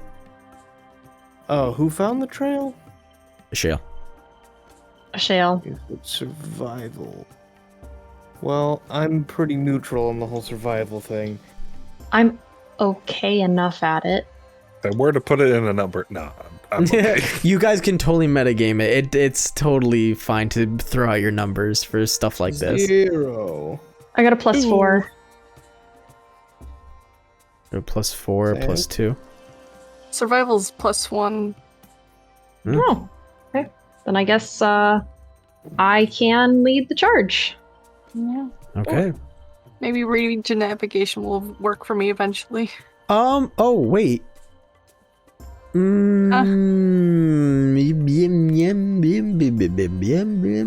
Uh-oh. What is it called? All good? Regional navigation. So the way that I look through regional navigation is like getting from point A to point B once you've been there, at least, you know, once at least. So like with backtracking or Okay. what have you. Not so much with tracking, because this is definitely a tracking situation. Yeah, no, I'll say that's not going to work for this one. Sorry. Absolutely fine. It only gives me a +1 on top of the survival. Fair. So, put yourselves in the marching order, and we'll get you rolling. Okay, I guess I'll take front then. Since Alright. I have the best survival. I'll- Somehow, shockingly. I'll walk behind May, I guess. I'll be in back. All right. Make I'll sure walk no one behind gets there, left behind. Bop, bop, bop, bop, bop. Alright, I'll actually well. put you guys. Yeah, there you go. Everyone prepared then? All right. So, Sounds good. And away you guys go. Start off So immediately with a good. survival check. Oh boy. we Yay. Excuse me. everyone or Don't fuck me. Oh, natural 20! Ooh, okay. Hey. I will say for the entire journey, you do not lose the trail at all. hell yeah. Oh my god. Amazing. I am roll. so happy right now. well done. Thank you. I thought for sure my dice was about to roll a nat 1 when I saw that B pop up. I was like, fuck. All right. Shale leading the way, you all following with the confidence in your comrade's skill, and skill they show. There is a certain air of a shell right now of business. Like, it's almost like she's done something like this before, where she's hot on the trail of something or somebody, and she is going to find out where they are. And she's on the ball. I'm moving. You are absolutely moving. For the travel, you guys are going to be under this hot sun, being buffeted by this wind for a good bit. And I will have you guys roll a Constitution saving throw for heat. Cool. I rolled 18. And I get advantage, right? Yes, you do. Hell yeah. Yup. 24. Minute. And you said con saving throw. Yes, please. 8. Okay, so let's see. You guys got. Hold on. I'm seeing the 18, which is a success. 24, success. 8, which is the fail. Oh wait. Oh, that was the check. And the 10. Okay. So honestly, because we'll take your first roll. That's just a misclick on that one. If in real life you were rolling the dice, you would have just added your proficiency bonus. So we'll actually put that up to a 21 for you, Sam. Okay. So that is a success. Do roll for Hema though. Oh yeah, right. Hema, you And are... Hema, I'm gonna say is at disadvantage because +3. this is completely not the environment for them. Oh, But they got the shawl. I know. They got the show, man. It decreases. shawl. It decreases the DC. That's what it Okay. do. So, oh god, one's a net. One. Oh, No, Hema. oh please. baby. Oh, no. Oh, no. Oh baby. Oh, poor thing. Hema, no. We're gonna have to dump water on Hema. Oh. Yeah, Oh, I can do no. that. So here's what's gonna happen here. For Theodore, Robert, and Val, you guys push through this heat, no problem. For Shale, you are so focused on following the trail, you're not really paying attention to making sure your skin's covered. Your shawl is kind of blowing wherever. You're not really keeping any sort of face mask over you, and you are going to take a point of exhaustion. Oh, no. And sunburn. Oh. Oh. That's it. Oh, I was saying that I was going to burn. Uh-huh. This is a really weird question, I guess. Mm-hmm. Would Val have advantage in this instance? You know? Okay. Because Because tiefling and defense of fire. And yeah, you just have the whole, like, you specifically have the fire resistance. Honestly, Yeah. yeah, why not? I was like, wait a minute. Yeah, Gosh darn minute. that didn't click with me, but yeah, no, honestly, let's see if we get a natural 20 just for the shits of it. Oh. Why not? I want to see. Well, no, I hadn't. Nope. There you go. No. No, okay. Back to the No. 10. Well, all right. So in the future, I'll remember that. See, you didn't I was have like thinking tieflings about last that time. because I was like just looking. I was like, wait a minute, I have defense the fire. Wait a Right. minute. That would totally make sense Hold for on this. here. Wait a gosh darn minute. For- Hema, however. For Hema, however, Hema's going to take a little bit of a hefty beating on this one. For the first couple of hours, Hema looks like they're struggling. They're trying to fly, and the wind's not helping, but they're trying to fly best they can. They're being just drenched in this harsh heat. And eventually they give up flying and they try walking, but their feet start to burn in the hot sands. Oh, poor And baby. they gain 2 levels of exhaustion. How do I write that? Just, I guess, put that in a note somewhere Okay. for yourself. So Yeah, I'll put it in my notes. at second level exhaustion, and so for first level exhaustion, disadvantage on all ability checks until it's gone. Second level, speed is halved. Mm. Oh. Poor sweet thing. And everybody can see that Hema is struggling. This Well, is... time to carry Hema. Yeah, this is definitely not the situation, the prime situation for them to be in. Yeah, I'm gonna give Hema some water from my water skin. Stream, I'll call aim a it pause. upwards. Mm-hmm. I'll call I pause have just so we a can water. adjust with her. Okay, so everybody pauses and you drench Hema down, and you guys can see that like as it makes contact with her body, she immediately like turns it into this ice to cool herself off, Oh. which is helpful and useful. But I mean, even given like maybe a couple of minutes, maybe at best, if you guys continue to drench her, you know, it will melt, but it will help her.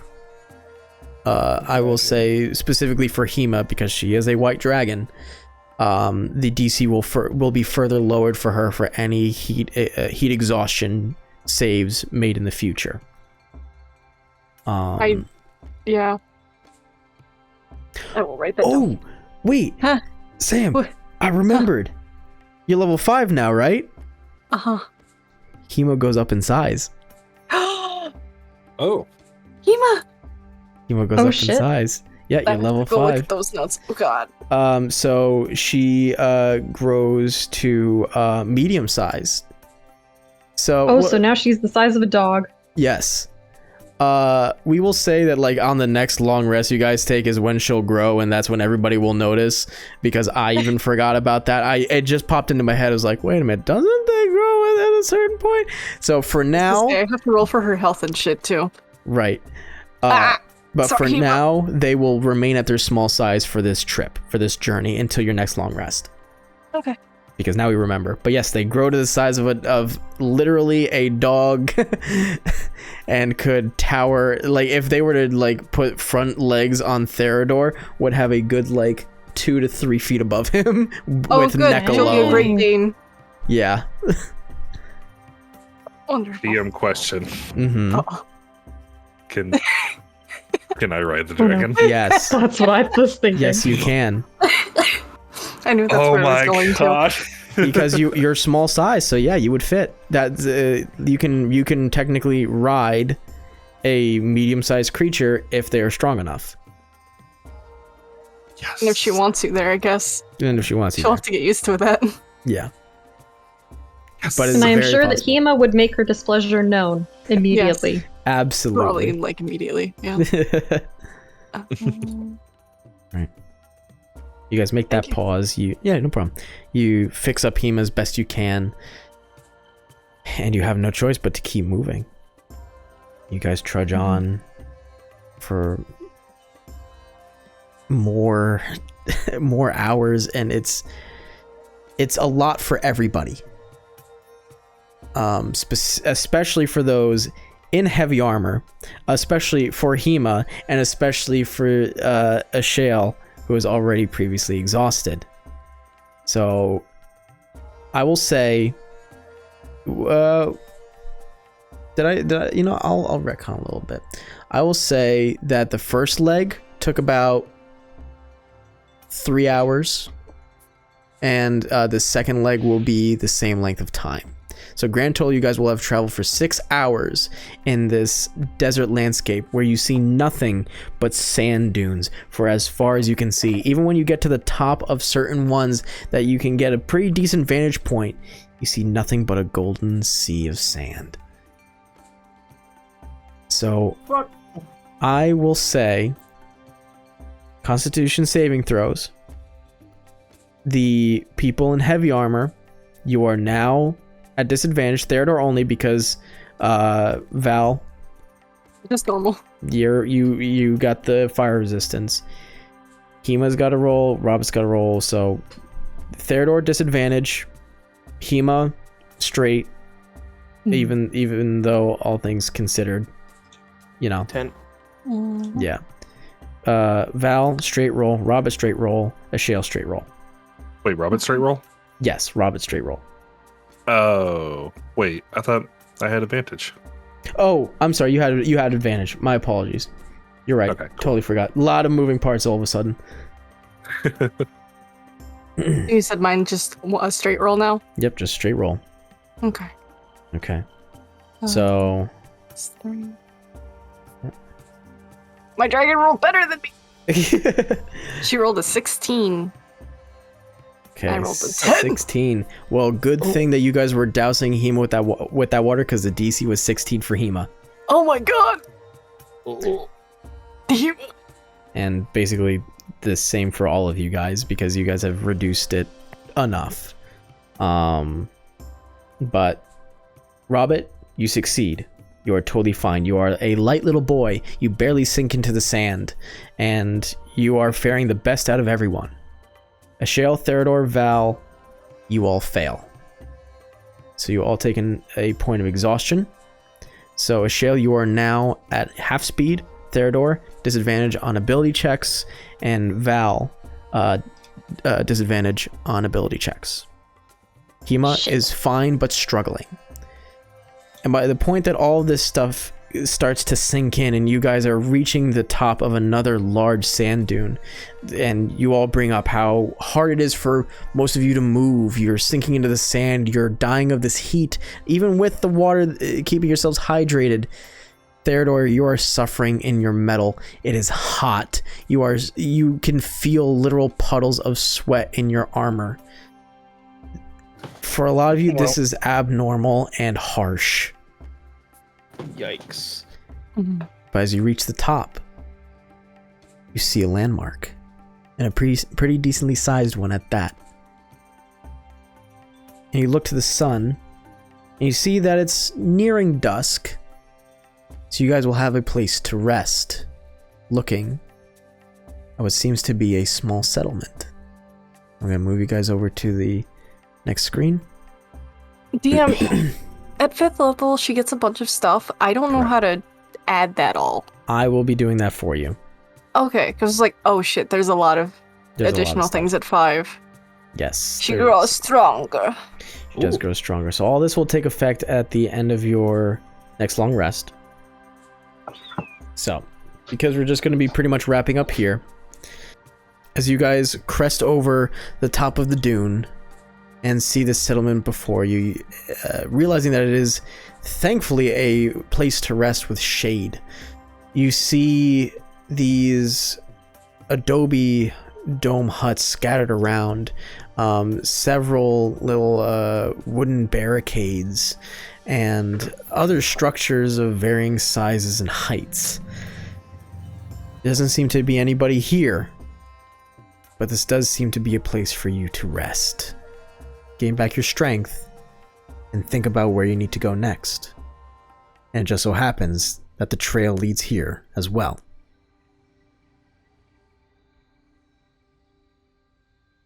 Hooray! It's the desert. It's the us. It's us. It is the you. Yeah. So you guys arrive at dusk, and as you make your way down the higher sand dune in the area, you getting closer see that this village is filled with these adobe, I guess, huts, tents. They're not very big, but they dot the west and east side of this village. In the middle, you find that there is one larger structure on the far end, and the 2 or 3 other main structures of indeterminate use. You see nobody. You see no signs of life initially, but you do see that there are small is it palisades? I think it's Yeah, I think palisades. That sounds right. The small palisades that dot the border. Well, we could rest here. I know we're all a little worse for wear right now. This might even be where we need to go. I certainly I hope guess- so. I guess we'll see. But yes, we do need to rest. Well, no better place at the moment. And no, Theodore's just gonna continue. Okay. Pop, pop, pop, pop, pop. I love seeing your little minis hopping around. Boing, mine. boing, He's boing, moving, he's boing. moving, he's moving. I'd like to just kind of once I get to like kind of the center-ish of town, just like look around, do a perception check. Sure.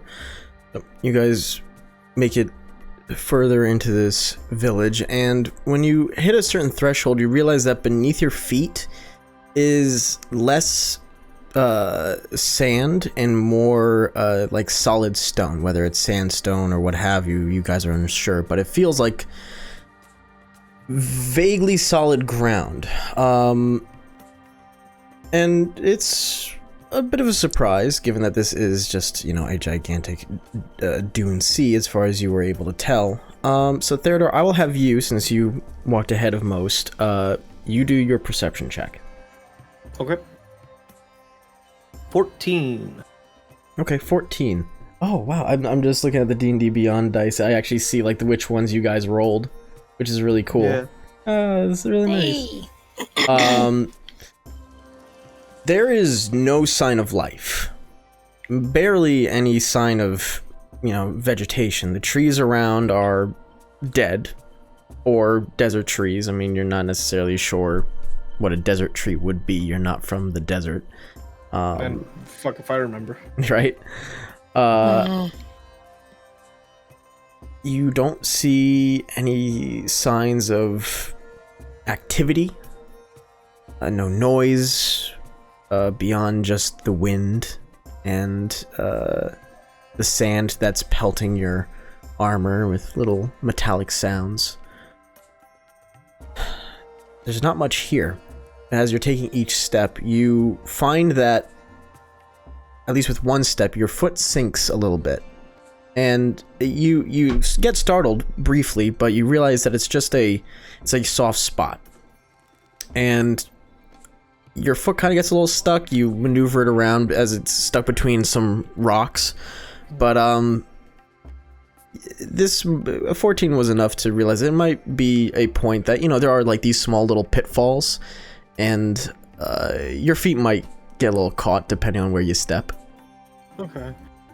Hey, watch where you step. You might twist your ankle real bad. Looks like it's not even ground under the sand. Oh, how Wonderful. charming. Hop, hop, hop, hop. Yeah, no. If anything, Theodore's just gonna.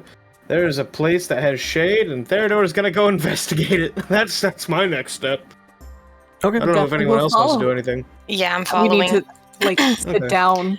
I'm walking like in footsteps where I know people have stepped. Right on. So everybody being cautious of the ground beneath your feet. Enter the hut challenge. Impossible. We'll be all day believe into the it. hunt. I'm seeing you guys hopping in unison. Boing, boing, boing, boing, boing. Love it. And Hima's just already inside. Yeah. Just how close does this little green slider have to be? There it is. This. I'm sorry, I keep getting distracted. This building, peering inside, you see that there are numerous containers. Some made of clay or terracotta, what have you, and some are wooden crates and cobbled barrels. There is a small little fire pit made of stone in the middle, but there doesn't really seem to be much else. The curtains that were vaguely blocking the way are threadbare. They definitely couldn't block the wind, let alone any sunlight. Hold up, passives. I already know Ashale is freaking rocket scientist. Sorry, DM. No, don't apologize. Actually, yeah, no, Ishale, you would be really the only one where this would click for you. These curtains are dyed. They are dyed a purple, which, I mean, it's not uncommon for, you know, things to be dyed in like the clays or the terracotta. I mean, you can see some of it from a distance, but peering inside, you have these pots, you have these containers, and then on the complete, what's the word? I guess we'll say on the complete opposite, you have these wooden crates and cobbled barrels with metal strips, you know, holding the barrels together. It seems like two worlds have collided here. It's interesting.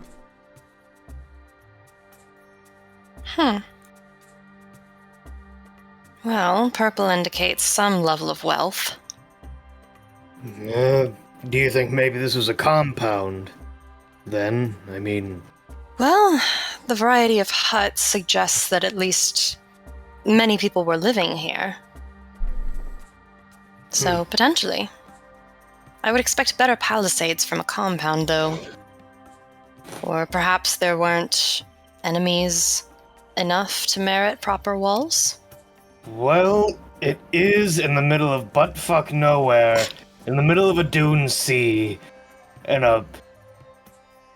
honestly, I don't know if these doors dump us somewhere in an existing world or their own pocket hells. I don't know where the fuck we are. Are you feeling alright? I think the sun might be getting to me. You and me both. I'd like to be inside, so... Does anyone want to try and check for traps before we go waltzing in? Sure. You guys can check for any traps. Investigation check for those inside. I Theodore will was just roll like- for investigation, sure. Theodore was just kind of opening a crate. 19. Okay. 15, 19. You check the crates, the barrels, even the broken ones, and you check potentially what's in the pots carefully. And you find nothing of immediate danger, at least nothing, you know, man-made. With those investigations, you'll find that the crates are empty, as well as the barrels. The pots are mostly empty. The 19 for a shale, I'll give you that. In some of them, you can see water lines. So these held hydration at one point.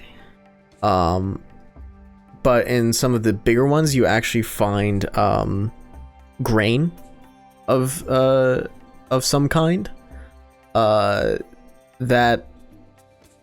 are they're not moldy. You can smell the age. Let's put it that way. Dry aged. Dry aged. Mm-hmm.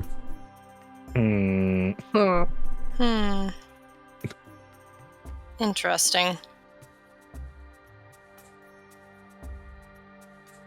Oh shit. So as level 2 exhaustion, I probably should have had disadvantage on that. Oh, that's right. Yes. I can roll again if you want me to. Yeah, roll again, see what happens. I don't remember what exhaustion I have. That was a 10.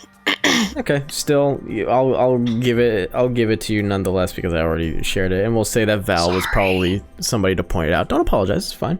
I should have remembered that too. Forgot Hema has second level exhaustion. Hema, no. Hold on one second. I don't think I even got exhaustion last time. Lucky. I don't think I did, but I don't remember. It should be marked on your sheet. You could mark it under conditions. Yeah, no. Oh, Not marked. well, the fact that I didn't know that, maybe I didn't mark it. Where? So yeah, you have the stuff in the paths, but no traps, trap free.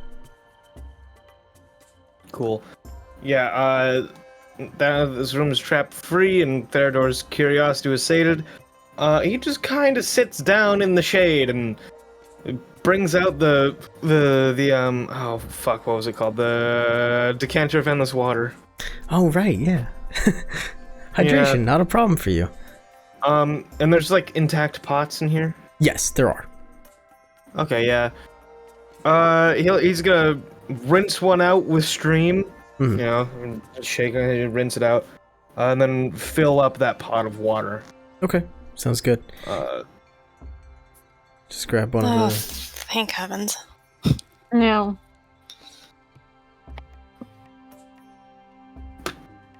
Oh. That really is quite a useful little thing, isn't it? Absolutely. Yeah, I don't think I'd want to be here without it. Absolutely not. I don't want to be here anyway. I kind of hate the heat. You're telling me. I'm just going to, like, find a semi-corner and spread out whatever bedroll I have and just lay down on it and cover my face with one arm. Okay. Sounds good. Excuse me. You lay down. Get as comfy as you can. You feel the rocks underneath you, which isn't the most comfortable thing in the world, but you're out of the heat for now. The wind is mostly blocked. And this feels like safety. Or as safe as it can get. Press X'd out. Anyways. Theodore breaks out. He has like a ration worth 1 day. Just kind of breaks it out. You know, there's jerky and whatnot. Less of a for himself, and he's just kind of offering people pieces like jerky and dried fruit and stuff like that. I believe I also have a ration, so I'll take one out as well. We can have a little cool-off picnic. I will check Yeah. my pack. Oh wait, I have 10 of these fuckers. Oh my god. Probably, Yeah. Never mind. Who wants a ration? Who wants a full ration? I got plenty. I do not have any food, it appears, so, Here's yes. a ration. Thank you. Yeah, I have very, 10 very as well. much. Yeah, I'll just hand everyone a ration. Fuck it. Sure. Thank you. Pass out Oh. some rations. Yeah. I'll say that I have some as well, and we can save them for later. Yeah, just you owe me a ration, big whoop. I do get my water skin out. Can you fill this, please? Of course. And you know, do the whole decanter thing. That thing doesn't have Which charges, again- does it? Doesn't. No, it's just like, hey, you want some water? Oh boy. Can he fill it? The 'Cause stop usually flask this- chicken weighs 2 pounds.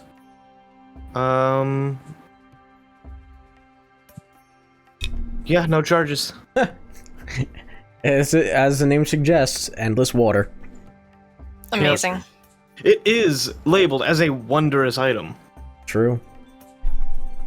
Yeah, I'd like to take the water from my water skin and just dump it on Hema. Okay. And let her do her thing with ice. She'll... Well, here, hold on. I see you about to dump it on Hema. Just go. Yeah, one moment. I've only been using the stream function. Oh. I'm not going to use the geyser function. That might hurt her. But I just kind of hold it over Hema. Hold on. We're gonna step outside for a second. Hema, you ready? Fountain. 5 gallons of water. That's a lot of water. Love that. He's a bigger baby now. Are you just aiming it like straight at her, or are you doing like the garden hose? You like put your thumb over it and to give it like the fan. Oh my god. Oh yeah, I'll do that. Yeah, Yeah. 'cause it's got a little hole, so I'll do that. Yeah.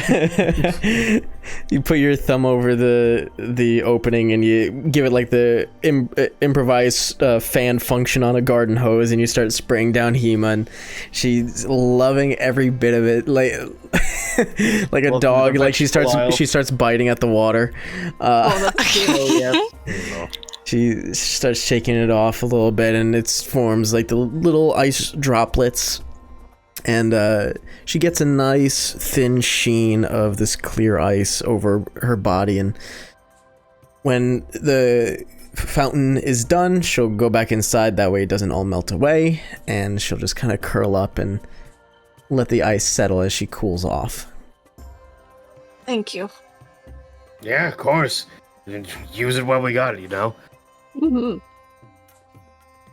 And Theodore would also head back inside. Of course. Yeah. Yeah. So, we should figure out watch. I'm not too tired. I can take first watch. Oh, actually, that reminds me. Hold on. Let me sit up. Okay. I might be able to assist with that now. I Oh? figured something out over the course of our last break. I think I should be able to cast it, and I'm going to kind of scoot a little closer to the center of the hut and begin pulling components out of my pack and start casting Tiny Hut. A tiny hut. Yo, tiny hut. All right. And it'll take me 10 minutes to cast, 10 or 11 minutes. But once it's done, 9 creatures of medium size or smaller can fit inside a 10-foot radius immobile dome of force. Ooh. Ooh. Make sure you're close to me when I finish this, which should be done. Everyone in? Now. Yes. Oh. Oh. Give you the 10-foot dome. It's actually pretty big, So we- all things considered. 10 foot. It was 10-foot radius, not 10-foot diameter, 10 too. Foot, 10-foot radius. Yeah. So it would actually be closer to like almost the entire interior of the hut. Okay, yeah. Sweet. Look at that bubble.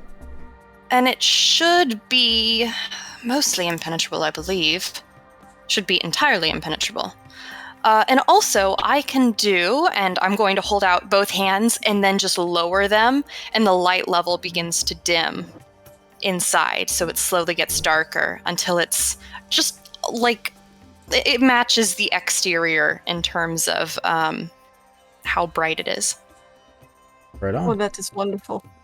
And for the reference, because you said, mostly impenetrable, because this has also come up in past games of mine, Oh no. Tiny Hut is effective to basically everything outside. It is Yes. it specifies it is a dome. It specifies that it does not have a floor. So things can burrow. That is for the future.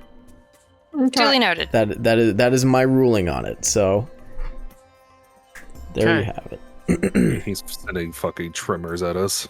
Oh no. Leave it. So, getting out to piss isn't a possibility, is it? You can leave. I'm just I'm not- noting for future. That was not something that I investigated, unfortunately. I was a bit pressed for time trying to research this and make sure we were ready to go in time. Well, I I can try and try press and my hand find out of it. Yeah, you pass your hand through. You pass through it, no issue. Oh, well, okay. Oh, creatures and objects within the dome, when you cast this spell, can move through it freely. So you're fine, but everything else that was outside can't come in. Okay. Cool. Yeah. So, I guess this means our nights are going to be a lot safer now. Yes, we can I mean, rest. we're and allowed- Don't rest place here. all your faith in this. We still do need a watch, but hopefully, yes. True, but I mean, we're on stone. We're not on any soft ground. It's going to be a lot of a more calm watch now. Here's hoping. The dome. Well, I'll still take first watch. Right. First watch, second watch, third. We have Theodore. I see Robert is passed out as usual.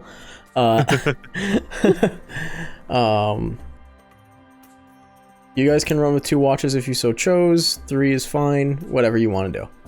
If it's possible, I'd like to get a full rest. I've got 2 levels of exhaustion, and I'm only going to be able to get rid of 1. Right. I will stay up. Yeah, I can just do. We can just do 2 watch. Okay, sounds good. So you guys, both of you roll perception checks. And just so Oh, you know, boy. at the end of this long rest, at the end of this 8 hours, you guys will have completed your long rest, not before dawn. So it'll still be dark out when you're done. Not funny, BB. Oh, Nice. Amazing. 6. Oh no. Oh. Really, I Oh, shouldn't be no. doing. I don't know why we don't make Robert do these, but like, Because he keeps falling know. asleep. Just passes out. I'll put down the dome. And Sorry. Nobody ejects. I just pass out. Yeah, we could wake him up, but like, he looks so comfy. Yeah, I mean, look at him. That is the face of comfort right there. so It's dark. 'tis dark. By the time everybody is set up and you guys feel comfortable, Theodore being the first watch, you keep an eye mostly out the door. The opening above you is less of a concern, but you keep an eye through the curtains as it bellows in the wind that still howls outside. And at some point, Theodore kind of stands up, steps outside the dome, and paces around out front for a few minutes just to stretch his legs. On a 6. You fool. I can't believe it. you step out, just shield your eyes from the wind and the sand that's still moving. You look around and there's still nothing here. This place is dead. It is seemingly long abandoned. The longer that you sit here and walk around, you find nobody. Find nothing. And the only thing that might startle you is one of the bushes gets uprooted from its loose soil in the wind and starts rolling and becomes a tumbleweed. But that's all that you find on your first watch. Neat. 4 hours passed. We'll move on to Val keeping watch. Hey, Val. Val, wake up. Oh no. What is it? Yeah, so like the bushes move sometimes, but it's fine. Look, bushes move. Like what's Yeah, what? I just saw one. Yeah, I just saw one kind of get Robert up wakes and up from a start dead rolling away. You know. You mentioned bushes move, and now Robert's on high alert. You guys don't understand why he's panicking so much. Yeah, no, I Alright. mean the bush just kind of, I don't know, it just kind of got free of the soil and it just kind of rolled away. It's not that big a deal. You know, you should have not started your sentence with the bushes move. That implies Okay, so but many it was a- things. It was a Look at lot Robert. He's funnier. not even awake. He's just screaming from What? sleep. On earth is the problem now? There's no problem. The bushes There's move, no but it's problem. not a What? thing that we need to. Wake me when there is a problem. I think the problem right now is that we need to talk to Robert about his fear of moving bushes. What? I too would fear a bush if it decided to move. This is not a Well, conversation to be had for the dead of doesn't- night. It surprised me in the dead of night, that's all I'm saying. I'm going back to bed. He has an activation phrase. The bushes move. What? Oh no. Oh, that's wonderful. Oh, I love that so much.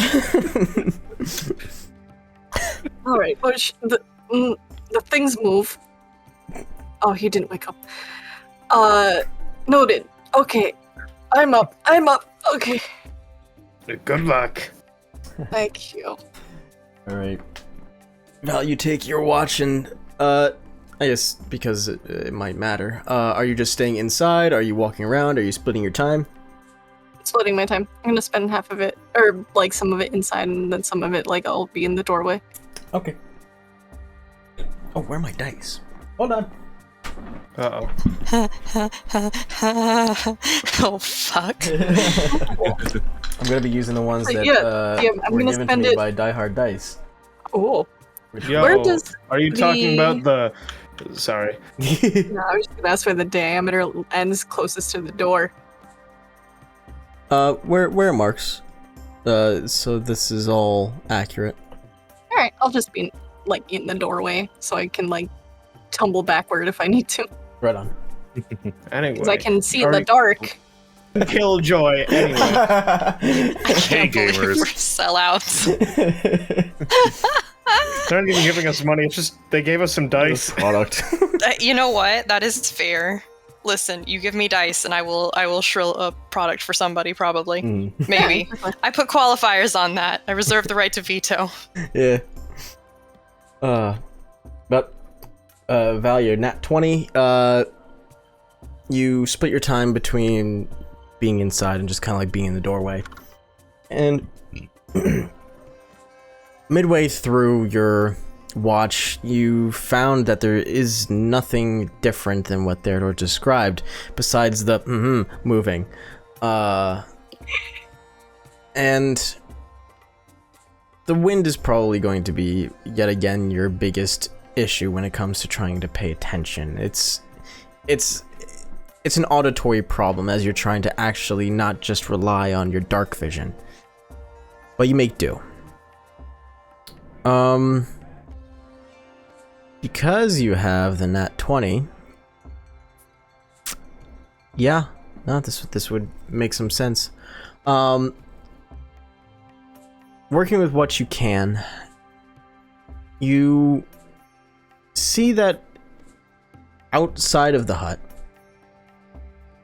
the sand is moving, and it's moving with the wind, but there are certain points where you actually start to see like little bumps, just in numerous amounts, just moving beneath the sand, and you recognize that as not the wind. It's almost like somebody, had stuck their foot in the beach and they're just lifting it underneath the sand.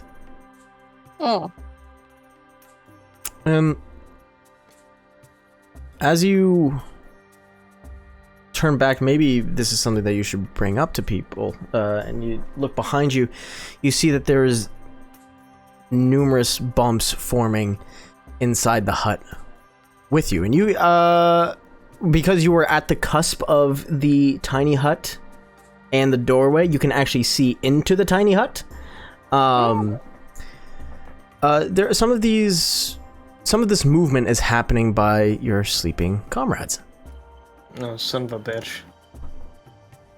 I, in this moment, would like to use thaumaturgy and use harmless tremors for a minute. Oh.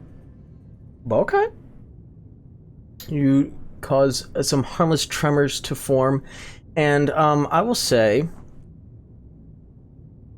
if this is going to potentially wake up anybody, well, I mean, like the it's wake up tremors. everyone. Yeah. Hopefully, maybe. Well, I'll say no need for rolls or anything. Everybody, you feel shaking beneath you. It feels like a small earthquake, but nonetheless, potentially an earthquake.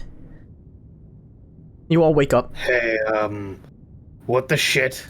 There is something here. No. You all look around you, even worse news.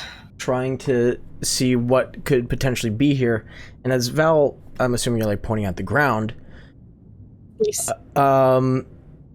Theodore, actually all of you, Shale a little bit groggy and trying to look through semi-closed eyes, you see the movement in the sand. And with the tremors, I'll actually say that it's shifted the sand a little bit, and you can see these little green, what looks like worms, that are pretty thick, probably about like the size of, or at least the width of your thumb.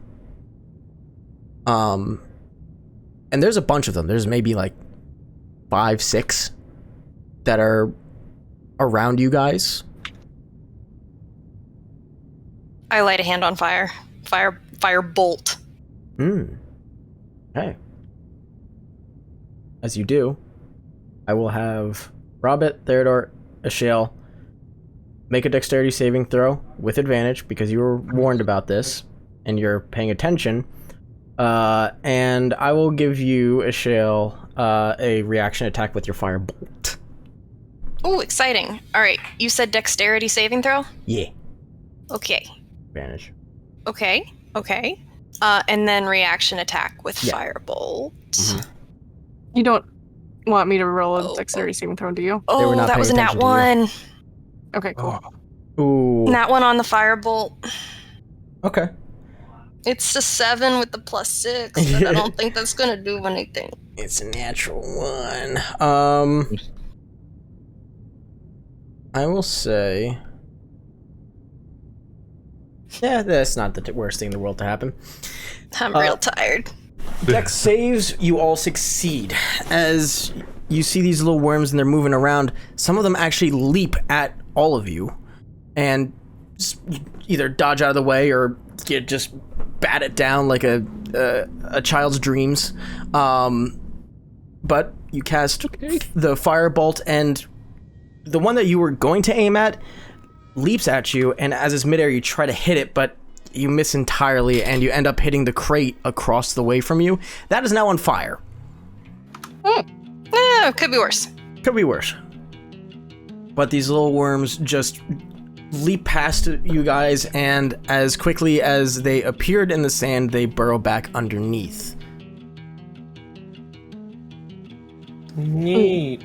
Everyone in one piece. Yes. No chunks taken out. All good Not here. Not that I could tell. We probably should put that out. It's just going to be a beacon, I just isn't kind it? of I stand up, decanter in this water, stream, gallon of water. Ashale, Robert, as Theodore is putting out the fire, and it puts it out fairly quickly. It was small still. You guys start seeing the movement underneath the sand again. This time a lot closer to you guys, like they're just coming up by your feet. Can I try no. thaumaturgy again, but also, while causing the tremors, attempt to use shepherding? Okay, to do exactly what? To... I'd like to have them follow me outside the tent. Interesting. Very interesting. I'm gonna have you roll that. Got it. I'm gonna have you roll shepherding. Oh, it's only a 14. Okay, 14. Noted. You cast thaumaturgy again, and this time you try to localize it into certain areas, trying to get them away from your friends and maybe to guide them more towards you. And you know you're doing the right maneuver, but you pick up that they're not moving. They seem completely disinterested in what you're doing. In fact, it's probably just a nuisance. And as you do, I need Robert and Ashale specifically to roll dexterity saving throws again. All of us. Just straight? Just straight, and only Ashale and Robert. 17 again. 17. 8. Robert, you fail. As the Val casts thaumaturgy, and you recognize that these things are not moving, and you get another clearer view of them. You're not fast enough to move out of the way, but this time you see one of these little worms leap out, and instead of going for like your chest or your head, they go right for your ankle. And you try stepping out of the way, but it latches on, and hold on, I'm checking a thing.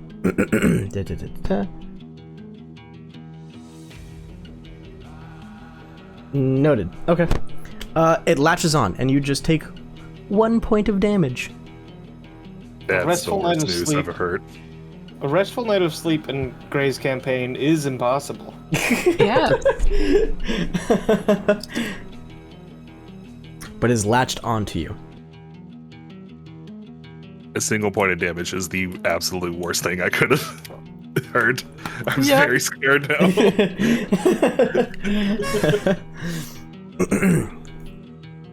So what are you Don't give doing? him ideas. These worms are starting to maneuver more underneath the sand, and there seems to be a lot more of them. It looks Hey, if you guys are going to take a quick look, it looks like double digits. Oh. Wait a minute. Hey, do you think they're attracted to the water I poured? Perhaps. I'm not sure. I'm gonna step outside. Get like 10 feet away from the or not 10 feet. I'm just gonna kind of step across away from the hut for a bit. Okay. Or like 10 feet out the door. Geyser. Okay. And just spray a shitload of water away from the hut. Okay. Give me a point where you're hitting it. Use the ruler and like just show me just a rough idea where you're gonna be shooting this thing. Yeah. So I'd be standing right about here. Hold on. I'd be standing right about here. Mm-hmm. And I'd just be kind of shooting it towards the tree. Okay. In that direction. Sounds good. So you'll do that. This is going to be like a faux initiative here for a second. So while you're doing that, what are the other three doing? I'm trying to pull this thing off my leg. Okay. So that, I'm prepping Cloud of Daggers. okay, prepping Cloud of Daggers. Val? I just get my scimitar out. Or my rapier. You guys arm yourselves, and for Robert, it's easy to get this thing off. It literally just takes your action to grab it. But as you pull it off, it seems like it's like a little leech bite. And you can see that you are bleeding out of it. And you hold this thing in your hand. Are you just gonna like toss it away, or are you gonna like try and squish it? Gonna make a bit dramatic and do like a in-place firebolt in my hand to disintegrate it. Yeah, sure. Hell yeah. I like it. As you're holding it between your digits, you cast just firebolt in your hand, prepping it, and it starts to. It does like that wind up just, and then pops in your hand. Oh god. Disgusting. You're telling me. As you all do that, Theodore, you cast you use the geyser function on the decanter of endless water, and you spray the ground. And as you do, you launch sand in towards the tree area, and along with it, you see a lot of these little worms that you have just blasted with this geyser, launching them pretty damn far. Well, they take 1d4 bludgeoning damage if, hold on. Let me, they need to succeed a DC 13 strength saving throw or take 1d4 bludgeoning damage and fall prone. I'm here to tell you, it will not matter, and also, there are a lot of them. You see about double digits of these worms that you just launched into a direction. As you're looking at your feet, you see that the ground itself is writhing now. And there is a lot. Like, there is a lot. I've pissed off the worms. And they are all... And you actually see the sand and its movement coming and converging on you, and you see it like a little wave just closing in on your position. Man, We need to leave. Close in with a water hit. Oh, fuck, there's a tower. Guys, there's a tower! Then I There's no way suggest the we fucking go. worms can get up on there. Yep. I will go. And Break You know what Leoman's I'm- tiny hut down. Okay. you know what I'm immediately doing? What are you doing? Casting geyser again. I'm spraying more of these worms away. All right. Like, I'm trying to clear a path now. Okay. So what we're going to be doing here is...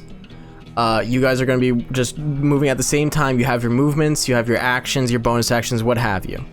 So movement's going to matter here. So put your minis where you should be. Or actually, I'll try and maneuver some people.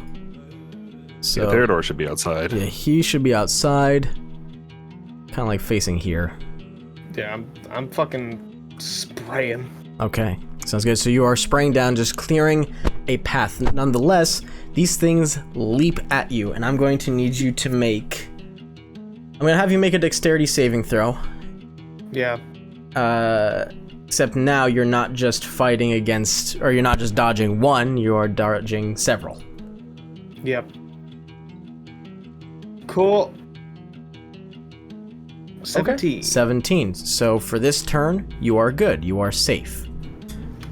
I continue my spraying. Okay. So how far does that spray out for, does it say? You can aim the geyser at a creature you see within 30 feet of you. Target must succeed DC 13 saving throw. Okay. Unless aiming at a creature, more just like clearing the ground. As best you think can. of this as I am now, like, now that I know what's going on, I'm power washing a fucking path. Or just Like horrified. every time it stops doing geyser, I say geyser again, and I am playing Power Washing Simulator, but with a lot of worms, and none of it is good. It's a bad time. Oh, this is a bad time for them. All right, so you do your best to clear a path, and you have your movement. So do move your mini as you see fit. Yeah. So I've got 30 feet of walking speed. So because I was here, was where I motioned. Okay, so we'll put you right here because that's the middle. Because these count as 10-foot squares. Yeah, Okay, gotcha. yeah, so 30 feet. I'd just be making the most direct path, spraying. But can I, like, kind of halt my movement until everyone is, like... Because this is, like, this weird pseudo-initiative. I'd be trying to move together as a group with everyone. Everybody. Okay, that's fine. So it all happens basically, same 6 seconds. So wherever you end up is where everybody else ends up, more or Yeah, less. so I would be here. Get on the right tile. There we go. We'll put you right Never. there. All right. Oh, we're going over there. Oh, I see. Mhm. Yeah, there's a tower. That. Oh yeah, there is time. Okay, never mind. I thought that was a silo.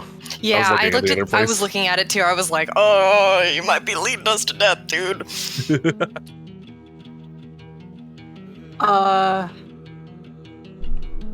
Put me in back Are you guys for a just second. running, or do you have something else Yeah, in I mean- mind? Yeah, I'm good to just run for it. Okay. I'm gonna run for it, but also command Hema to fly there, Okay. so Sounds good. she's not in harm's way.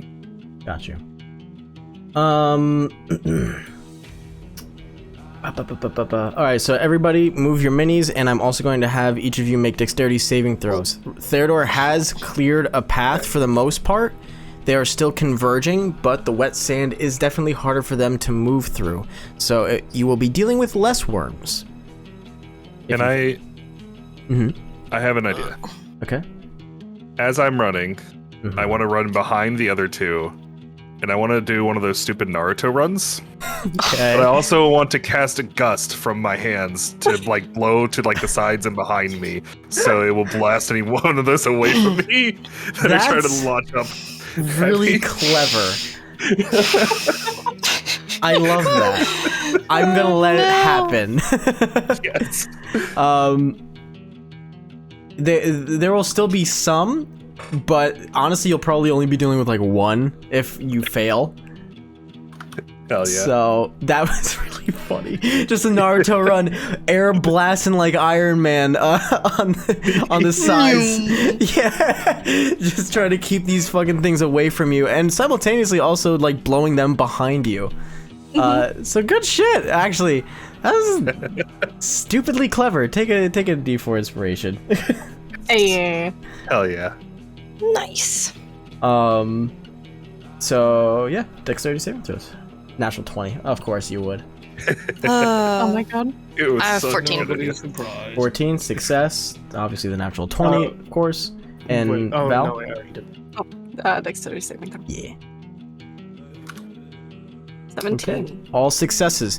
You guys running as fast as you can, following the trail that Theodore is making, and with Robert covering your backs, you guys make it and swatting some of these worms out of the air as they're leaping up towards like your faces and trying to grasp onto your arms.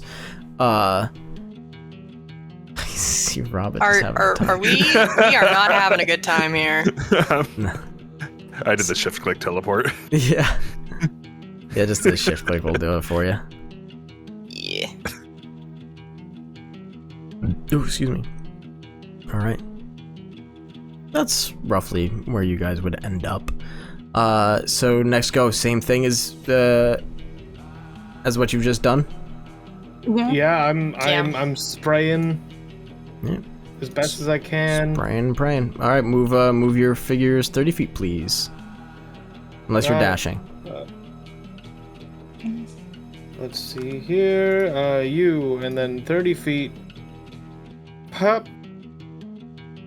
Center of Where's that ladder? square. Got it. Ladder. Ladder's on the back side of the building. Letters to the left. Yeah, I'm working on it. Working on it, Spider. I'm working on it. Please. Give? Thank you. I continue my spraying. Okay, everybody, rolls again. Oh boy. They are making a real effort to nibble on you. 16. Oh no. 8. 2 failures, 2 successes. Robert, Ashale, you both have at least one worm latch onto you. Robert, you only get the one because of your gust maneuver. And you feel it. It bites into the back of your thigh. Ugh. You know it's there. Ashale, you feel 2 little bites. One in your arm as you try to swat it away. It instead latched onto you. And another one, probably in like your lower back area. You take 2 points of damage. Robert, you take another singular point of damage. Fuck. I'm gonna pull the one on my arm off and firebolt it like Robert did. Okay. Echo what he did earlier. Yeah. you literally firebolt skeet shoot this worm. I'm not gonna have you roll, so they'll hit it. Thank you. Yeah. Oh, I was just saying, am I able to pull the one off her back? You can. Because I'm behind her. Yes, you can. I will, and I'll stab it. Yeah, you take it, you just pluck it off of her back, throw it in the air, slice it, and keep on moving. Robert, if you're going to remove this thing from you, you will not be able to cast Gust. It takes your action to pluck this thing off. Nope. I'll just keep casting Gust. Okay, sounds good. Movement, another 30 feet. How far will you guys be able to get? Let's keep going. Yep, alright. Oh, we got like 2 more. 1 or 2. Yeah. I continue my spraying. Alright. Continue your spraying and everybody running in tow as fast as you can. Shale pulling bless you. The 3 of you just pulling off worms off of yourselves and each other. Everybody make another dexterity saving throw. This will potentially be the last one, depending on how well you guys roll. Okay. 9. Another 16. 16. Okay. Michelle, you are the only one to fail. Robert, Of course. as you continue Gust and continue running, the worm that has attached itself to your thigh, you feel a burning sensation and pain rocketing through your leg. And it's burrowing.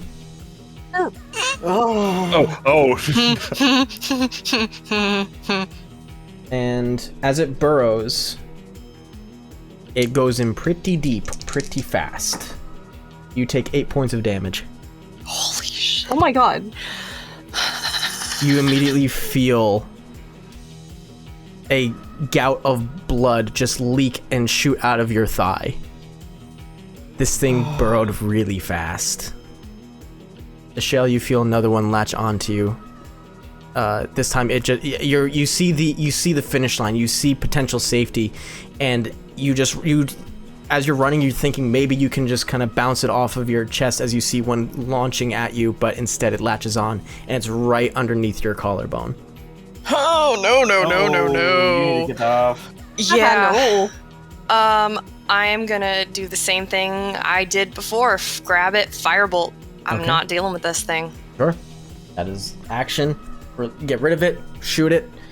You're just like a little midair firecracker. You continue moving on. You guys move your last amounts of 30 feet. Robert and Val are going to be the only ones that I'm going to measure for. Val, you make it. Actually, they will both.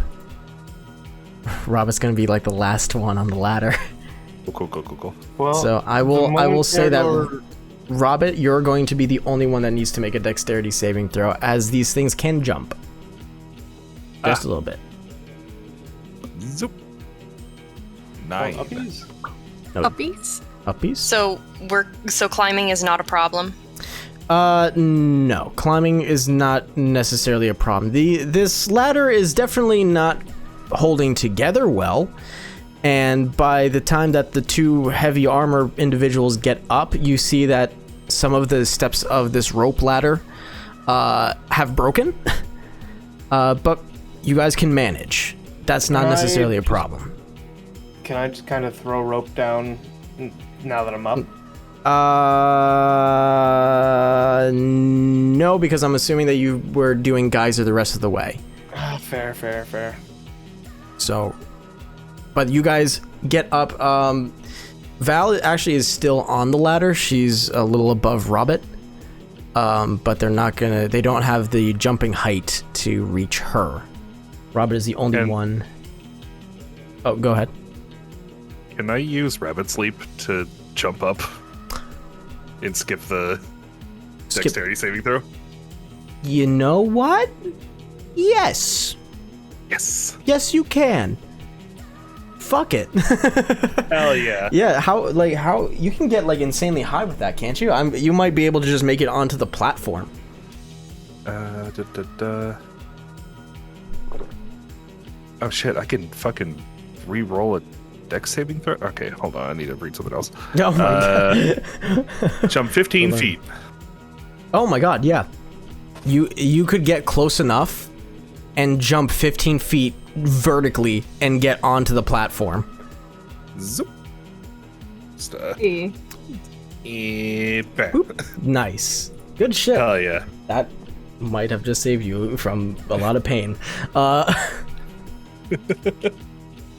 Theodore, Shale, you guys climb the ladder. No problem. Get on the platform. It feels loose beneath your feet, but this is the best option that you guys have. Val, you make it to the ladder and get just high enough where these worms can't reach you. As you look below, you can actually see them leaping out of the sand like hungry fish, just leaping, trying to grab at your feet. And, excuse me, Shale and Theodore, you are surprised to see Robert literally just 15-foot vertical leap to get onto the platform where you guys are. Well, I'm getting off this rickety platform and getting onto the roof. Shale, you immediately see that Robert has an arterial bleed. It is just spewing out of his thigh. It's pretty obvious. Oh wait, hold on. Hold on. If that's happening, actually, lay on hands. Okay, lay on hands. How much you giving him? I'm giving him. How much is he missing? How much are you missing? Up. 10.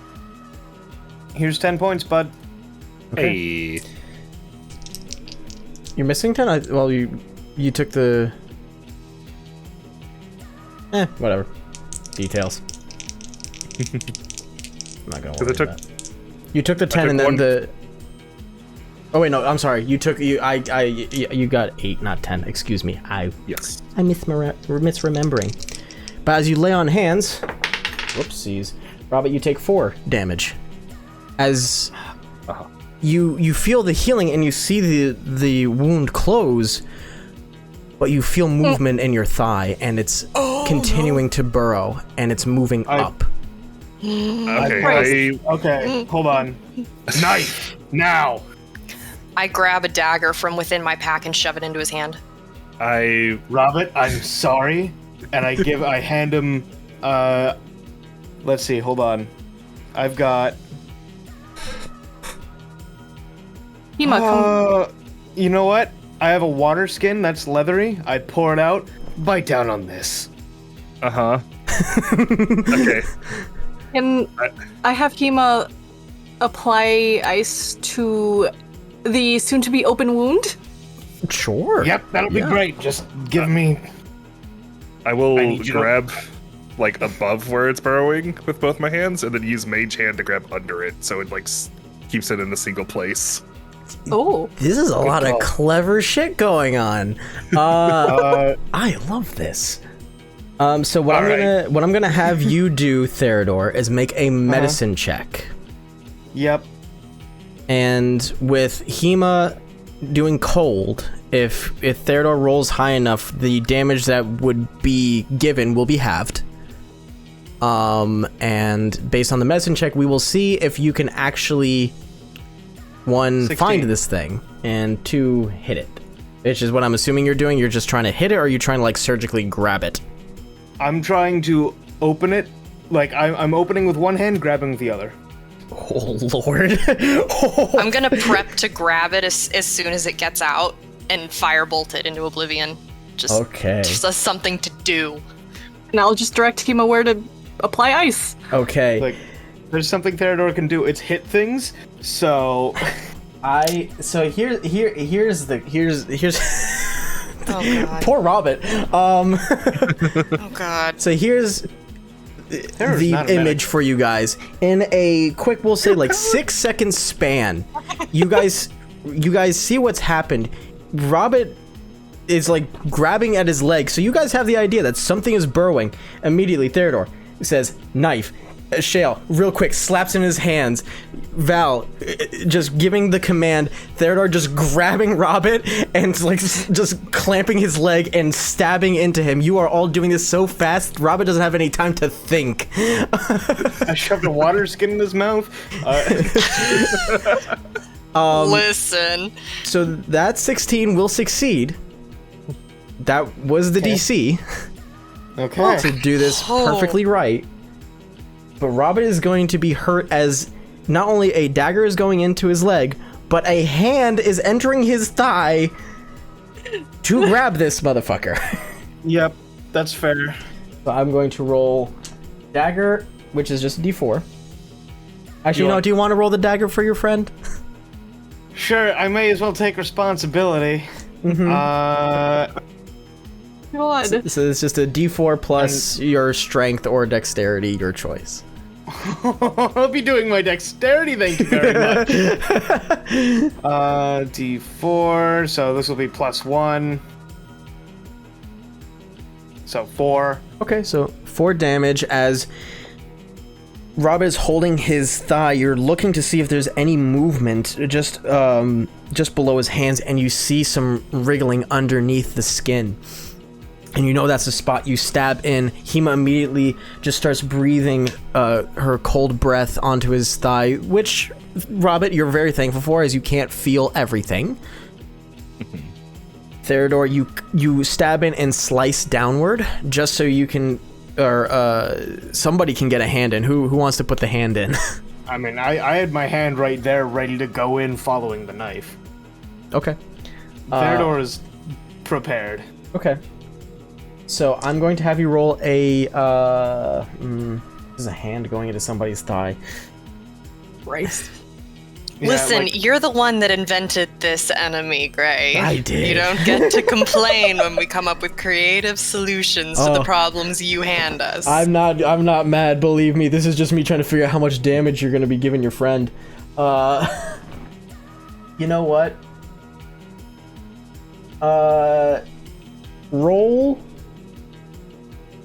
2d6. Oh, sweet God. That's the same damage as a maul. Yeah, and it's also the same Shit. damage as these worms. Okay, 11. No modifier added to this whatsoever. You throw the dagger aside, you reach your full hand into his thigh, and you're at first you don't initially find it, so you're having to like move around and grab, but you feel something, and you grab on and you pull outward with a clenched fist, opening the wound a little bit more. and you guys see in Theodor's hand this worm, but it is no longer the size of just your thumb. This thing is about Divine Smite. is about 4 to 5 inches, maybe even 6 inches in width, and about wrist to middle of forearm in length. It has completely engorged on Robert. Yeah. And you cast Can I- it. Oh, Well, okay. Divine Smite is technically a weapon attack. yeah. Ishale did say that they had Firebolt ready to It is in annihilate my this thing. hand at the moment. I'd also like to cure wounds on him immediately, as soon as it's out. Ow, my hand. Yeah, no, well, since Divine Smite isn't... It's a weapon attack, damn it. Yeah, it won't do it.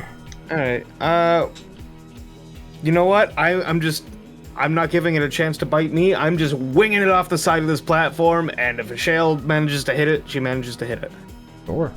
If he's throwing it, I'm going to try and track it so that I'm sure I'm not going to hit them, and then I'm going to try and firebolt it. Yeah, I'm throwing it far side of platform, like, it gone. So, away from the entire... 23. Oh yeah, you hit Oh my it. God. This is a much bigger target. Yeah, Theodore just whips this bitch right off the platform, and you track it, launch Firebolt, deal 12 damage, and you just annihilate it. It explodes, and you see not only chunks of it, but chunks of Robert fly out. Oh. Yeah, So I'm pumping the last of my lay on hands into Robert here. okay, so Robert, just so you know, the grand total of 15 that you took, take half of that, and we're rounding up, so 8 damage total, because thanks to Hema completely numbing your leg. Oh, 8 Yeah, damage Hema. total? Then I may as well let the cure wounds do that, because I only have 5 points. No, I'll toss in my 5 points. Fuck it. Val, if you wish to roll for your cure wounds, do so. You get 8. Nice. Well, I should have done nothing at all, but... Listen, we're panicking. I'm back up to full. This is panic help. As both of you put your divine energy into Robert, you both smush his face. Robert, you gain feeling back in your leg, and you feel it's whole again. That sucked for you. Yeah.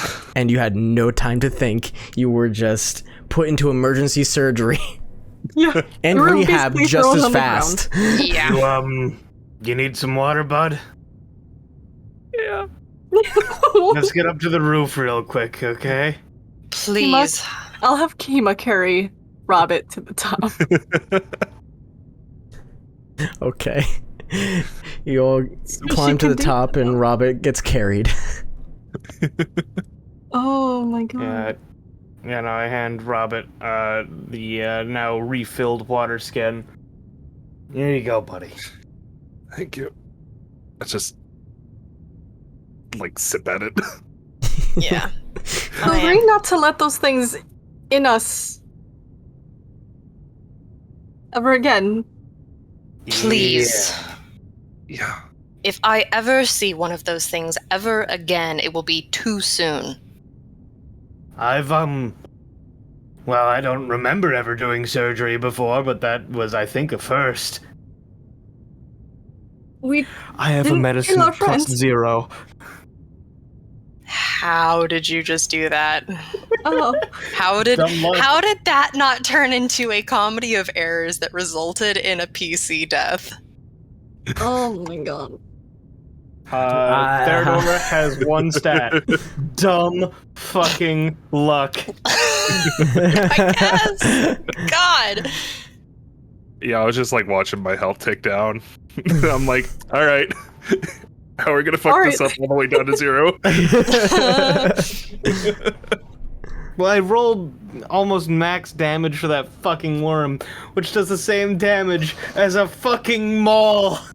Oh my god. Sticking a hand into somebody's thigh wound would definitely do as much damage as a maul.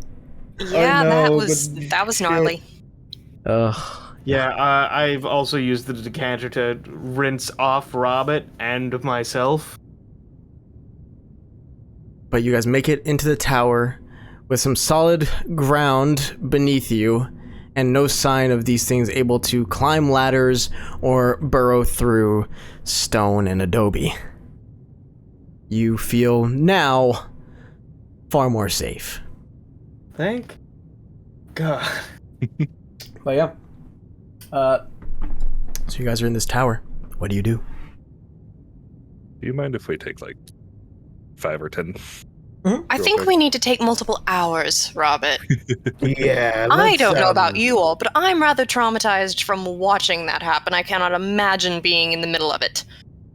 Yeah, I'm a lot more tired than I was. Indeed. You guys are at the top of the tower. Taking a rest. What do you guys do? Sleep. Yeah, I said I was going to take watch. At least partial watch. Okay. So, I'll take the other part of the watch, whatever that is. that's a 15 for guarding. Nice. You're not going to need much more of a watch. Over the next 2 hours, dawn will come. Thank God. All right.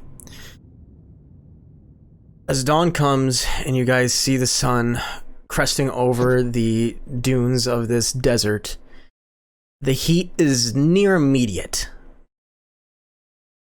And at this point, the wind has died down. So, no travel by night. Correct. Cool. And Well- whenever we stop, we need to make sure we are well off the ground.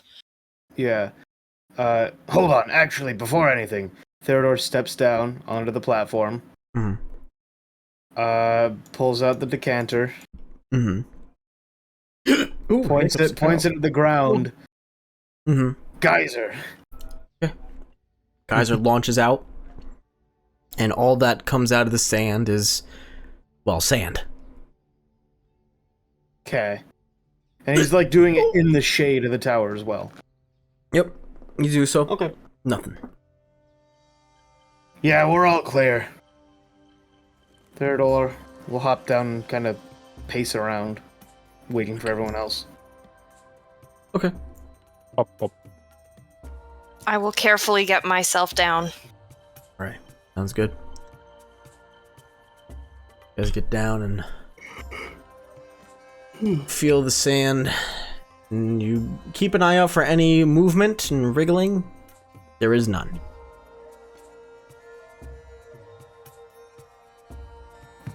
Cool. I hate sand. It's coarse and it bites me. It gets everywhere.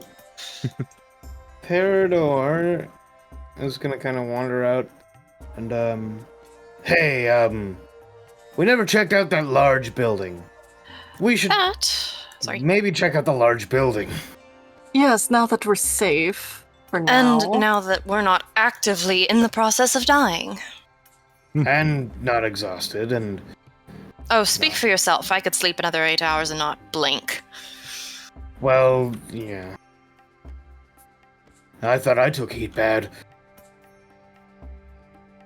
As you guys make your way to the larger building and step inside, the building has no roof. This just seems to be like a pavilion. Would be the right word. Looking around, doesn't seem like at any point it actually had a roof.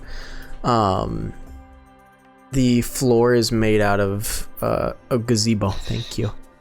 when it's Thank you, not, Robert. it has a Breaking the roof. fourth wall as always. The dread gazebo. No. This is more of a this fucking plus sign building down here is more of a gazebo. What the fuck you talking about? The floors are these large like terracotta tiles. They seem out of place, some of them lifted from their original position. But looking at the walls, you see that they are covered in these like I guess painted in petroglyphs. Okay. I mean, Theodore's just gonna kind of walk up to this far wall and look at the petroglyphs. Okay. The petroglyph on the wall immediately ahead of you has these figures. They don't seem to be human.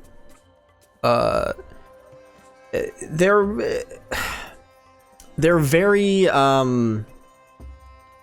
simple in their design. This is basically like stick figures, but with a little extra flair.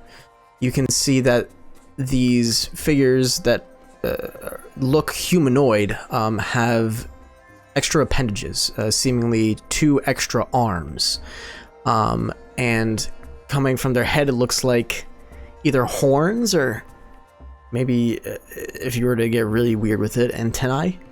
And they are dotted along this wall in numerous numbers, and they have their arms upwards, and there is this visage of a very simply drawn sun, actually not too dissimilar from the one that's on the door that got you to this hall.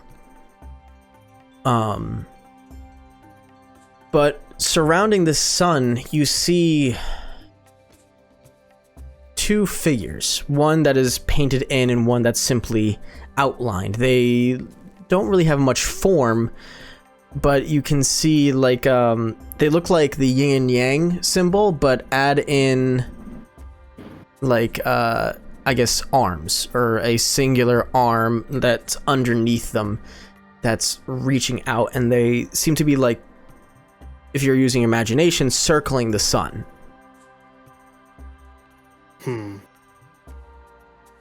Well, what do you make of it? I have no clue, to be completely honest.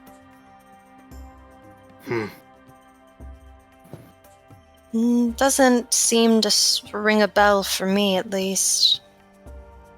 Doesn't feel familiar.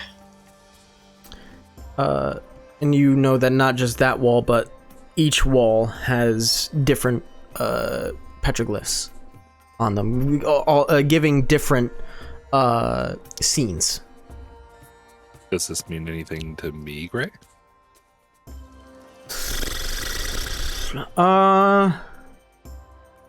Not necessarily, no. It's I mean, if I'm going to put a thought into Robert's head, anything in this place could mean anything to any of you. But this is definitely not something that you feel attached to. Correct me if I'm wrong, I have slept since then, and I am still exhausted, but Jeez. Silt said we were supposed to pay very close attention to everything in this hall, didn't he? Yes. Well, I suppose it would be wise to note everything about this down in case we need it for later. You guys just focusing on this wall, you're going to investigate the others? Just give me an idea of what you guys are doing. I'll investigate the wall over here. Yeah, Theodore's just kind of looking at the walls, but he's not thinking too hard on it, if I'm being honest. Okay. That's fair. Yeah, he's just kind of looking, and if anything strikes him, it strikes him. Otherwise... I'll check out each wall in turn. Okay. So, we'll say as the three of you, excluding Theodore, go from wall to wall, you see that starting from the left, wrapping around, you see the first visages of what looks like these same humanoids from the centermost petroglyph. It looks like they're coming out of the ground. Looks like they're climbing. If there's just a straight line that goes across the wall, and you can see them like climbing a rope all the way up, and you see them like emerging out of the ground. To the next wall over, you see smaller pictures, but all squeezed into one. Let's see. You see these figures like hunting, gathering. It shows them chasing after creatures both bipedal and quadrupedal, and sometimes even more. You see them also fighting each other or other figures that have less appendages than them, and potentially like wings. It shows like a progression to the more intelligent in the room, like a progression of history, what maybe these people's history. And it continues on and on, and these same images keep going until you hit the centermost wall again, shows that visage, and then the continued walls to the right show petroglyph. You know, Is it hieroglyphics?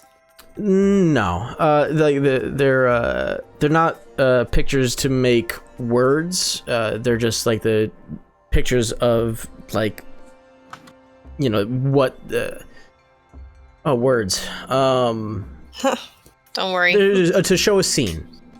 Is what they're doing. I'm gonna have who has an intelligence above 14. Above 14? Above 14. Gosh. A passive what? No, an intelligence score above 14. No. Intelligence, yes. Okay. Robert? Nope. Okay.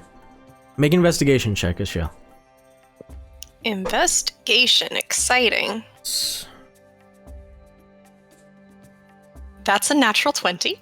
Ooh. Oh. Goddamn, okay. DM, tell me all of your secrets. Yes, I will. So, if you were to make this path here, going like this direction, when you got to these walls here,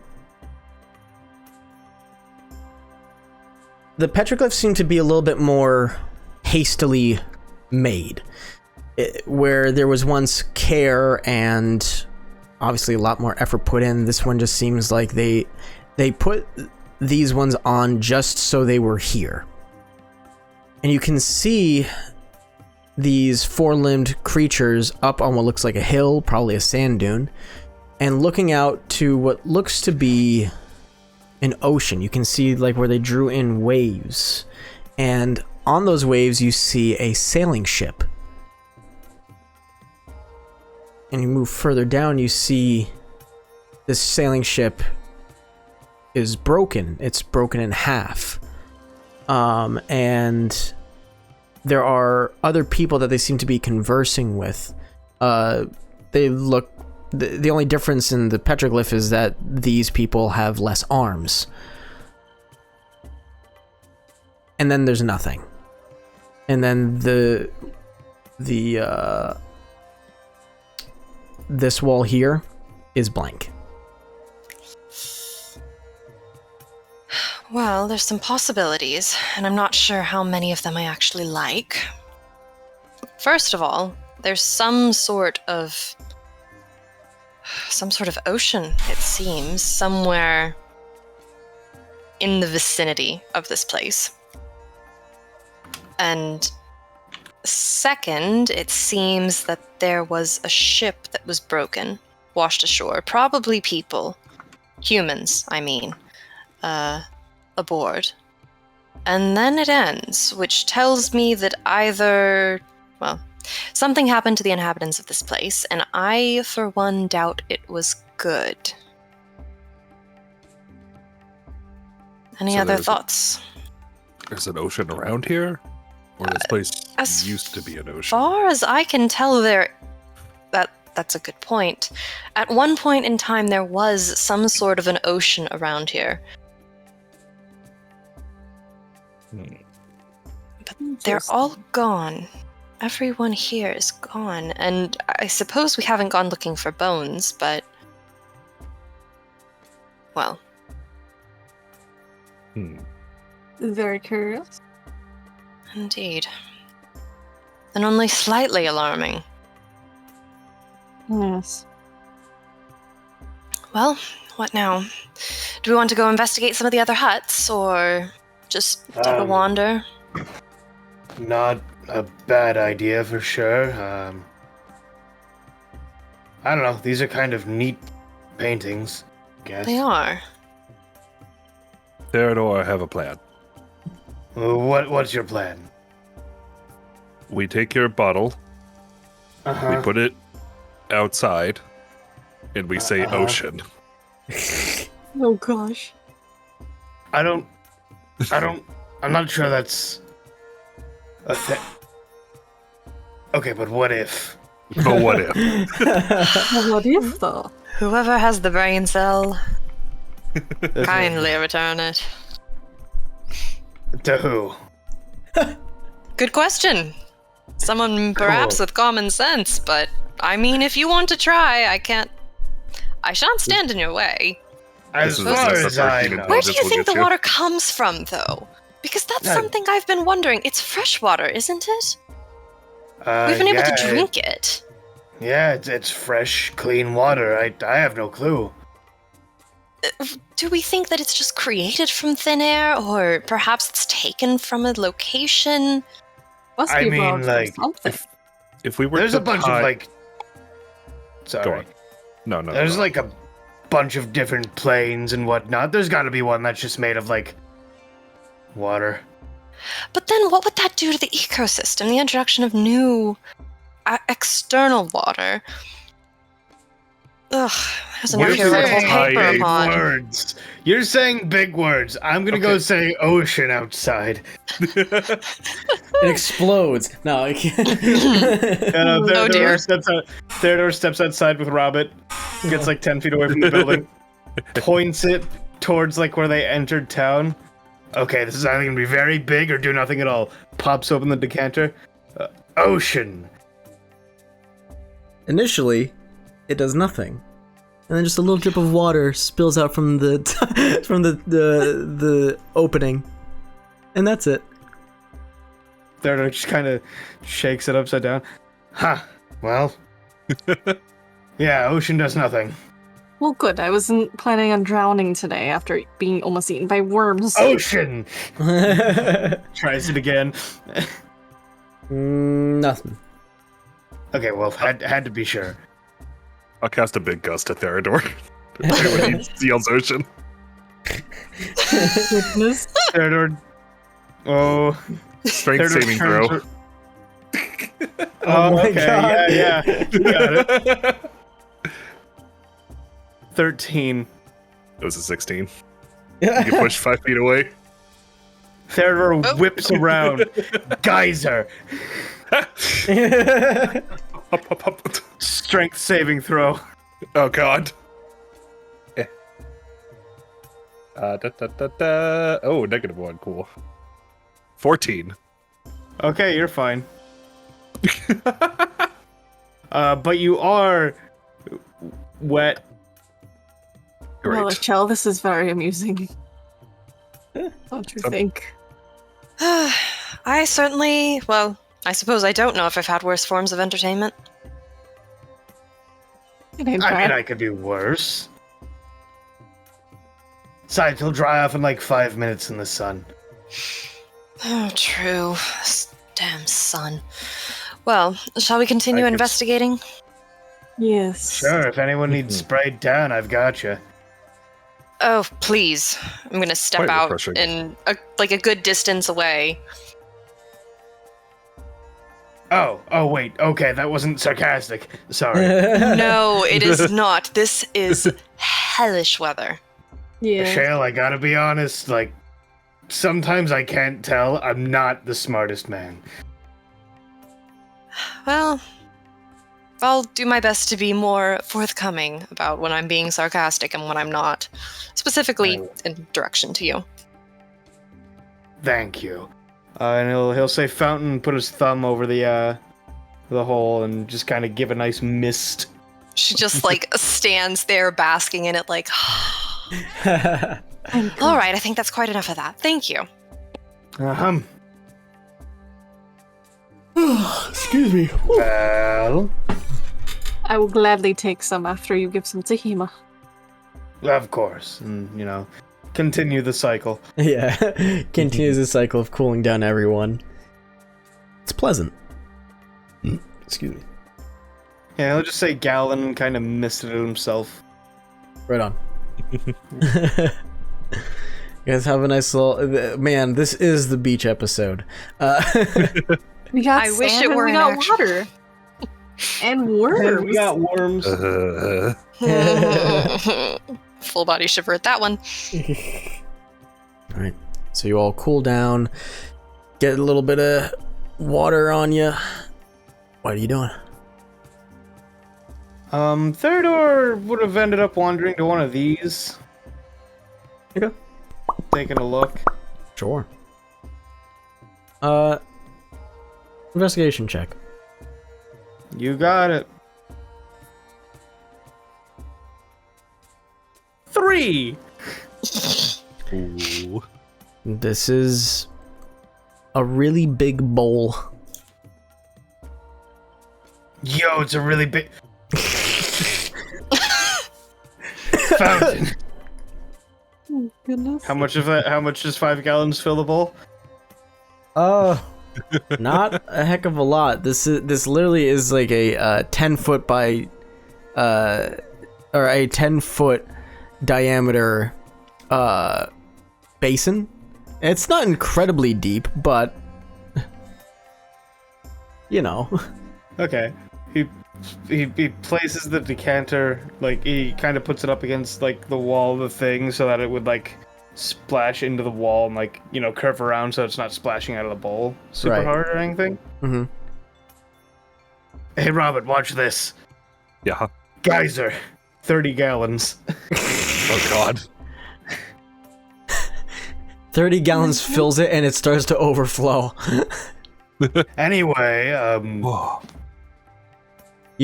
Everybody, a shale value hear like the water overflowing from this basin. What?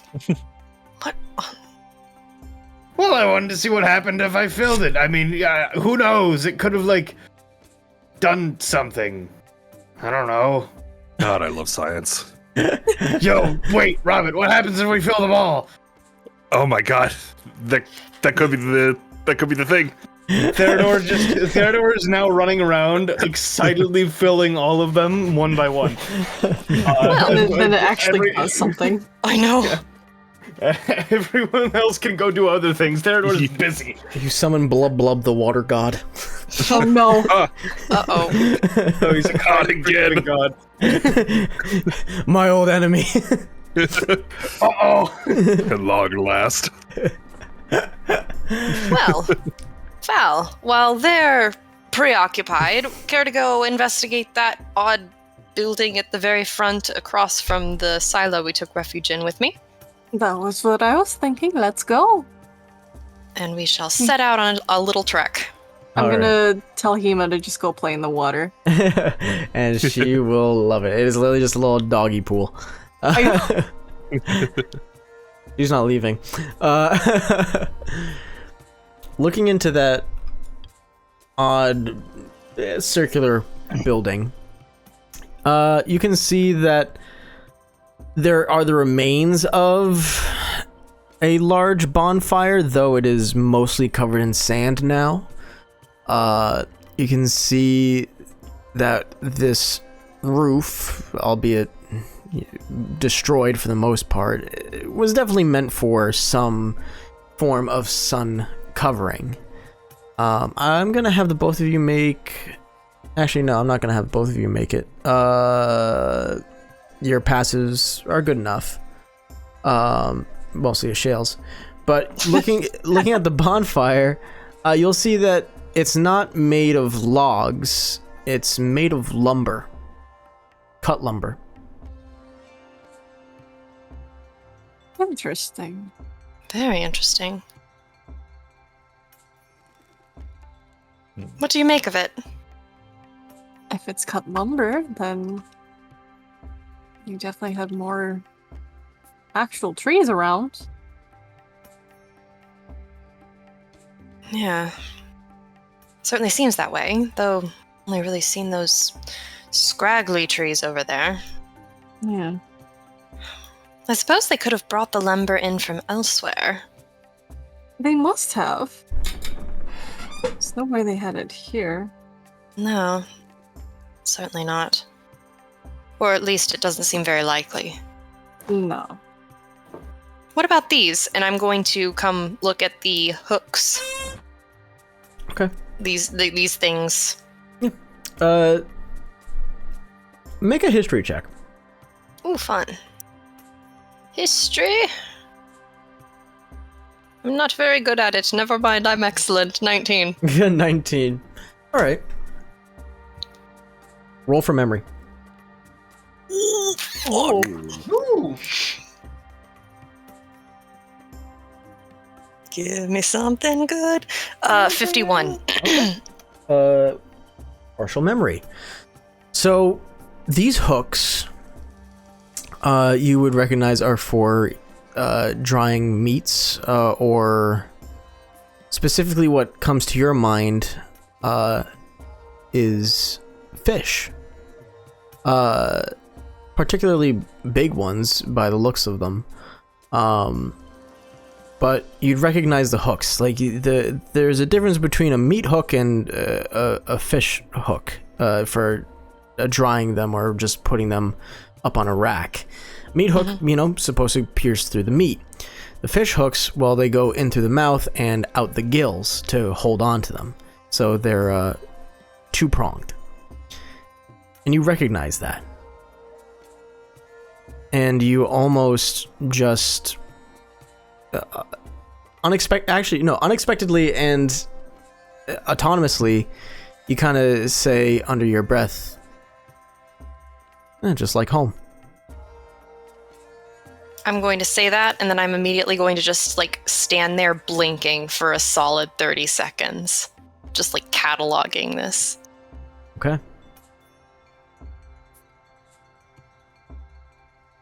You go to Shell? Yes, quite. Okay. Actually, you used a shale. I don't know if that was a player thing or not. That was a player thing because I keep forgetting what your other name is. It may. My name... It's not a May. No? I'm sure you've gathered this already. But I'm a shale tall fury. Well, I can't say why. Well, thank you. I can't say why I chose to use a false name, but I can only assume that whatever it was, if I chose it, or if something else chose it, had a good idea, but you've more than earned my trust, so. So you're the one who changed your name in the book? I presume so. Either that, or someone else did it for me, or I asked someone to change it, or any number of things, though I can't... Well, either way, I'm a shale, so... You can go ahead and use that going forward. I don't think Robert will never change, frankly. Well, I'm glad that I earned your trust. Everyone else seems to have mine so far. Indeed. I don't know what's going on, but for the moment I do feel that I can trust all of you. Which is a nice feeling. I'll say that. Okay, Robert, what if you hold your head under the water for like 30 seconds? Maybe it'll do something. They're going to drown in the middle of a desert, and I am going to stand back and observe. Because they won't listen to me. They might listen to you, but they certainly won't listen to me. I'm sure Hema will instinctively rescue Robert if he starts to drown, to be honest. Instinctively rescue or accidentally freeze. Either. Interchangeable. Excellent. The two of you start Before hearing we bubbles. before we go drag these doofuses out of their drowning, quick question, DM. Did you say that the hooks are two-pronged, like these hooks here specifically? Yeah. Okay. These are for fish, not for just any meat. These hooks... definitely ocean thing. Absolutely, which is going to be interesting because I really hope we don't have to walk another 100 miles to find the ocean. Well, I guess we'll find out. I suppose we shall. As long as we survive from those dastardly worms. Oh god, don't remind me. I can't stop thinking about them, to be honest. I don't blame you, they were horrific. Just, whatever created such little monstrosities is just, ugh. I would like to have many sharp words with that person. One of the few gods out there are, very, very spiteful. Well, certainly are. All's the more reason to ignore them, in my opinion. I think at this point, Rob and I have like worked our way over here now. Oh, for sure. Alright, I'm gonna make my way over to you guys then. As What's my time? Yeah, so those 37 seconds. Why Hell are you yeah, trying your to turn. drown, Robert? Okay, Why are you trying to drown at all? What? No, we're holding our breath. It's a breath holding competition. But Michelle, why? can you count? You're like really smart. Can you like keep time really I good? will not keep time for how long you can hold your breath without Robert, drowning. Robert, I trust you, and I hold out a hand for him to shake it. All right, I shake it. Yeah. Okay. Anyway.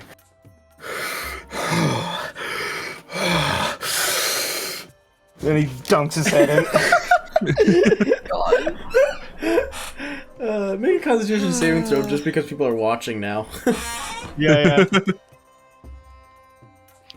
13. 13, not bad. We'll say you get to 30 seconds. just below Robert. But Shale, as they're doing this in that 30 seconds, you see sticking out of the sand, pretty obviously, though to an unaware eye it may look like a stone, you see what looks like an arm, but it's metallic. Val, will you come help me with this, please? It'd be right here. I'm going to carefully get past the two boys having their drowning contest and go investigate. Okay. You go over to the arm, and you see that it is in fact an arm. It has like this black metal with very fanciful gold filigree, I guess is the word, along its edges of the metal plates. It has 3 digits, a thumb, and 2 fairly large, like padded fingers. And there are mechanisms on the inside that you have never seen before. This doesn't look like armor at all. This has innards. It has things. This makes no sense to you.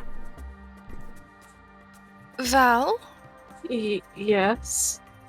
Robert has some sort of mechanical knowledge, doesn't he? I believe so. I don't remember. Well, if we can pry him away from the drowning contest, Robert, time. Okay, what are was you my time? done? Well, I thought you were counting me. I Do was you in the want water. to come investigate something mechanical or not? Fine. Yes, please. Yes, let me look. I will stand aside. Construct lore. All right. Where did I put construct lore? Fine. Nat 1. Reroll. Yeah. That's a reroll. Oh my god. It's a subskill. So Oh. reroll. Yeah. Woo. Okay, 21. Okay, yeah. Oh my god. I was about to be real sad. So I 21, have like, no- you're a little upset that you got torn away from your drowning competition. But you take the arm, you're like, all right, let me look at this. And your eyes immediately go bugged as you're like, oh, this is not what I was expecting. You start looking it over, you start removing some plates and opening panels that you just instinctively know should be there. And the rest of you are looking at Robert just in the zone. And Robert, you realize that this arm belongs to an automaton, a mechanical humanoid figure. And this is really, really well made. A little too fanciful for your taste. Definitely has its utility, but it seems to be, oh boy, probably just a little too much. Probably somebody rich or somebody or some people really wanted this thing to look good. With a 21, it does have some pretty hefty material, which is either indicative of like this thing was used for hard labor or maybe this thing was used for combat. But it's lost its arm, so either way, it's not as effective anymore. Okay. Does it look like the arm was ripped off or just fell off or... It looks like it has fallen off, and you grab one of the bigger bolts that you grabbed from the initial drop point into the hall, and you actually thread it back in the hole where it belongs. And you're like, yeah, it fell off. Ah. And if I were to use Mage Head to kind of dig around where it was, there's nothing else under there. It's like a couple inches down. Yeah, you dig a little bit with Mage Hand, and all that you have is the arm. This is one of the coolest arms I've ever seen. It's very fancy. Hell, I might even lose my arm for it.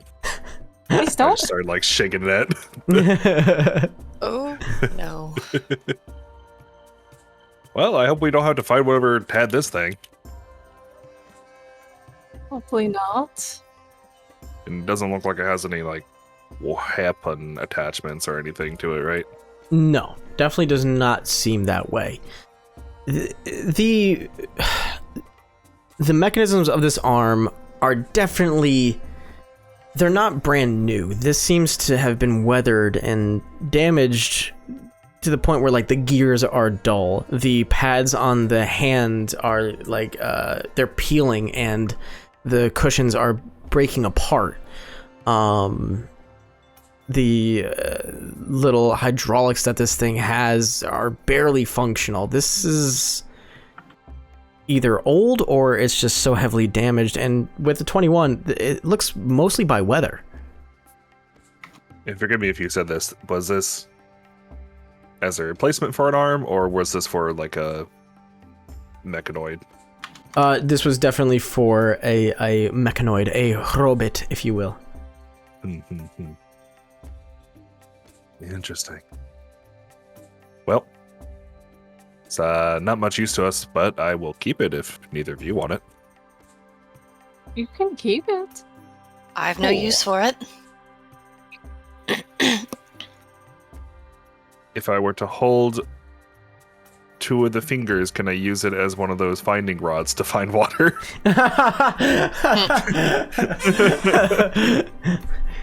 It points to behind you. Towards the pools. Their door is still training. I made a nice commemorative picture for us. Oh, wonderful. Beautiful. With the collective brains of the people here, you guys know that the trail that you had been following, yes, it had led here. And the fact that metal bits were found at the initial drop point and now an arm was here, you guys can put together that you might be following whatever thing had the bolts in the arm belong to it. Yeah.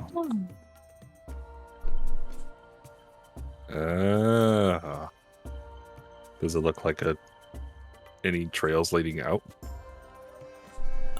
Well, we can certainly walk the perimeter. Make a survival check, all of you, Ooh. as you guys try to find Yeah. this, because it has been a good chunk of time, and with the wind and what have you. See how well you guys roll. 22. Oh my god. 14. 18. 7. Yeah, fun. With 22, yeah. You see the remains of a trail. It definitely is. This is desert. This is sand. It's hard to. It's hard for the desert to keep something like that. But it seems that this thing is heavy, and it's making quite the large divot in the sand that it's something that you can follow still, especially now that the wind has stopped. It's barely there, but it's something. Gives you something to follow. You might lose it every so often, but it's possible. Well, shall we follow it? The best idea I've heard. Yes, since these pools did nothing. I really thought we were on something with that one. I'm feeling all the pools. It's like classic, story, like a storybook puzzle, right? If I may interject, I do believe that these were probably used for rainwater. Catching rainwater and supplying water to the village. Well, I just supplied a shitload of water to the village, so You did an excellent job. thank you. We did it, Theodore. we We did saved the village. We saved the village. Congratulations. I'm gonna see if I could figure out where that trail is and start following it. Alright, sounds good. So you can identify it, you know where it is, and you know the general direction, and it seems to just continue, if you're looking at the Tailspire map, east. So I will have you roll a survival check just to keep the trail, because again, you will have spots where you lose it, but it is possible to find it again. That's an 8. 8. As you walk for about an hour, there comes a point where you do entirely lose it. And it's either going to be you backtrack to find it again and lose time, or you continue on in the direction that you think it is. Either way, DC is going to be high. Would I have Hema fly up and help, or would she be like, oh no, if I have her covered in water, she won't be terribly exhausted, maybe? It's not hot enough yet for you guys to suffer from the heat. So I'll say that she can fly up. Have her do a perception check. Alright. Hema, what is your perception again? +2. 17. 17, not bad. She flies around. She'll come back down, and communication is hard, but Imagine she can point. yeah, she can point. She seems to have found something of interest, and she does like the pointer dog leg up, like pointing in the direction. Amazing. So she's trying to communicate to you something. And it doesn't seem to be... Well, no, you actually wouldn't know anything else beyond that. But Well, there's something that way. I don't know if it's the trail, but could be something else. worth a shot. If she continues pointing to the east, mind you. So I will have Shell you roll another survival check. We'll see where you end up. That is a natural 20. Okay. Hey. You still have lost the time, but with Hima's direction, whether it was purposeful or by chance. I still have a level of exhaustion. Do you? That's We, yeah. I That took two only long we rests. rested. Oh, we took two? Oh no! Oh Yeah. no! You only took the one. I thought you guys were only like. Wait, were you guys planning on taking another long one. rest? Because I thought we had one in the tower. No, that was just like you guys chilling out, taking a short rest if you wanted to. I Like, mean, you still got that rest. so you still Yeah. would have one level of exhaustion, unless you guys had planned on having a secondary long rest, which was my fault. Then I thought that you guys were not, but with one it should still only be down on attack rolls, right? No, it's ability checks. Oh fuck. 3 is disadvantage on attack rolls and saving throws. Yep, disadvantage on ability checks, one level of exhaustion. Fuck. So I should have been rolling much more poorly this entire. You know what? We have fucked it enough. I will say. Let me The DM. fucking Let me claws. let me DM this out of existence with my magical wand. Honestly, we'll just say that because it was the heat that mostly did that exhaustion to you, with all the cooling down of the water, we'll say that's helped greatly. So we'll say, you know what, screw it. We DM'd this out of existence. Bibbidi bobbidi, fuck off. Thank you, DM. Thanks, DM. I'm sorry. No, don't worry about I it. should have. I should have been paid more remembering this attention. too. It's not completely on you, believe me. But we'll give you that natural 20. And again, with either Hima's direction or not, you do find the trail again. This time you're actually finding more parts. You find metal plating. This time that is scattered about. And that gets you back on the trail. With the natural 20, you know that the direction has changed from east to northeast a little bit. So change of direction, and if you continued going completely east, you definitely would have missed all this. But you're back on the trail, and for the sake of brevity, all in all, you guys will have traveled for 5 hours, and the heat is just about to hit you. And as you are cresting one of the larger sand dunes that you've had to traverse this trip, you guys get to the top and you are hit with a gust of wind, and it takes you by surprise. Kind of knocks some of you back just a little bit, as it's honestly strong enough that you can lean against it. But for everybody except Theodore, you guys are hit with the smell of salt water, of the ocean. Oh. And you see, about an hour's out, a blue-colored contrast to the bright yellow and tan of this desert. And in the sky, you see darker clouds. It looks like some rainy weather is coming your way. You continue on for 1 more hour, just at least getting to shore and where you can actually follow the trail. And you get to the beach, and you are met with lapping waves, getting bigger as naturally comes with a storm, and a cool breeze. Though the heat you still feel from the sun itself. Looking around, to your right, to your left, down the coastline, you see the trail now is far more prominent, as there are separate footsteps in the wetter sands. And you see maybe 30 to 40 minutes to your left, a ship, seemingly run aground and broken. And that is where we will leave tonight's session.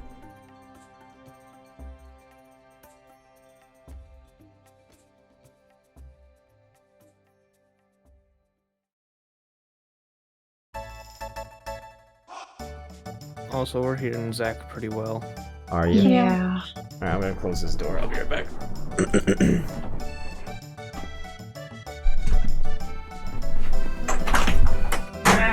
Oh, this is a hot zone, my boy. Jeez, please. How does he get louder? What's the word that I'm looking for? I can't remember the exact name for it. There's stupidly a name for this. Take the room hole all the way down and bank a right towards 2 wooden double doors. All the way? No, it's like there's a weirdly specific name for like a hotel hallway that houses the like the rooms. I can't remember what it's called. Corridor? No. Corridor. No, wait. Maybe? Oh, this is gonna bother me, but I'll look it up later. It's so like stupidly specific. You might be right though on corridor. Lobby? The lobby would be where we are currently. Yeah, this would be the lobby. Ugh. Hallway is just, you know, the way to get from point A to point B. I think you're right about corridor. Maybe? Yeah, we'll say that. I'll go with that for the rest of my life, sure. Oh god. Don't Oh, no, correct you're me. right. In the comments. Both words corridor and hallway refer to a passage in a building when doors lead to rooms. However, usually the word corridor is used to describe passageways in hotels, hospitals, and offices. Haha! So there. You are, yeah, there you go. I wasn't Yeah. talking shit. You're not crazy. I'm not Congrats. crazy, guys. I've What is the proved it. hallway? I've proved it. A miserable pile of doors. Oh my god. Doors. Doors. That's hilarious. Comedy. Oh, that door. I was like, which one is he gonna open? God dang doors. I'm in.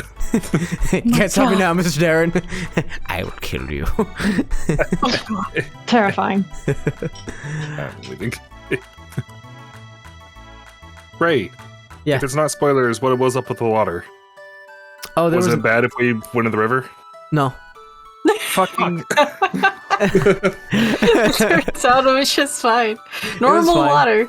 It was normal water. That's all that it was. It was just God, we're the meme of players that are looking into things too much. the whole issue, like, obviously this part will be cut out, but the whole issue with the corpses being filled with water was what that creature would do to the corpse. It would basically just liquefy their insides. Like a spider. Yeah, see, we thought that was the water in the river. Yeah. I know. far into it. yeah, I realized that a little afterwards. Like, oh, I led them down this path. I did this. Wait, wasn't there something in the bottom of the lake at one point? The journal that you guys were searching for. Wait, did we grab that? No, No, we you didn't guys find it. didn't go down. Like you saw how deep it was, said, first of all, fuck that, that's deep down and dark, and only one of us has dark vision. Also, water. Also, what's down there?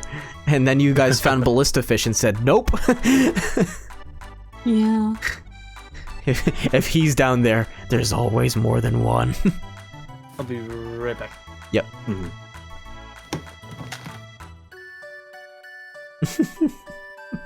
Yep. We definitely were convinced that the water was a bad time. Oh, I know. Mhm. It was hysterical. I told the other group, they're like, what? I was like, listen, you guys can't breathe. Like, that's not an issue to you guys. Can't breathe. Yeah, like, most of them don't need to breathe. Oh, I see. Yeah, What races are they again? they had the Warforged, who is now Slime Boy. They had Dampier, who honestly he didn't even go in the water. The undead lineage. And the Dragon Knight picked the magic item to have like an hour of fresh air when you utilize it.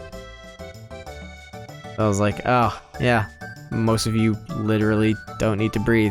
There's only one of you who needs to breathe. Would that journal have actually survived being underwater for that long also? Yep. The chest was airtight. Oh. The chest was airtight, and the other group opened it underwater. Oh my god. Why? Because dumb Dragon Knight. Were they able to read any of it? Barely. Oh god. And Can then you tell us what it said? No, because there was a fair. lot of information in there that would absolutely be spoilers. Ah. We're going back. We're going back. Yeah, I have action surge this time. It'll work. I can It's actually do it without just saying I cast action search. You can't do that. I cast action search. Oh, speaking of shitposting and memeing, you know the just generic meme of players looking into something too hard, Summer? Yes, absolutely. Do you know what he just told us about the water from that level? What? It's normal water. God dang it. Nothing. Normal ass water. It did literally nothing. The reason that things were liquefied is because the thing eats things like a spider does and just liquefies like its prey's insides, not the fact that it drank Ew. water. Mhm. Yeah. It looked into the Horrifying. water too hard. As soon as you guys were saying the water's bad, I was like, oh, I see what I've done. Oops. Oops.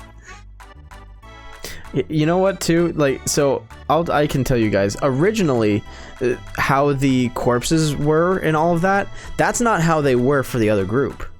Really? Yeah, no, I did something completely different for the other group. Okay. It was going to be a combat encounter, actually, where I had a homebrewed monster that was kind of like Jaegering the corpses. And if you killed the corpses, then these creatures that looked like sentient yellow mold like came squeezing out of the ears, popping off the side of the skull, and then attacking you guys. I hate that. Yeah. Sir, That just reminds are me you of like okay? parasites that come out of Mentally. like praying mantises. Thank you. I didn't want to think about that again. Yeah, you're welcome. Thank you. Are you actually mentally nice. okay? I like horror. Horror is great, but horror is terrifying when it mimics real life. You guys land, we'll say head first for all intents and purposes, into sand. Oh. I put your minis down. Yoink. I Yoink. hate for all- sand. Said for all intents and purposes. I was it's waiting sand. for it. So this is obviously not sand. Never trust the DM. Yeah. Never No, tried. no. For all intents and purposes. Yeah.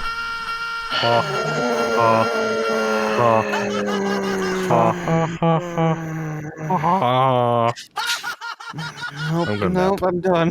Nap time. And that's all for tonight, ladies and gentlemen. Congrats. You can ride Hema. Yes. I've been waiting for this day. Oh my god, I can write Hema and I have Fireball. This is dangerous. Alright, I need to know something. Hmm.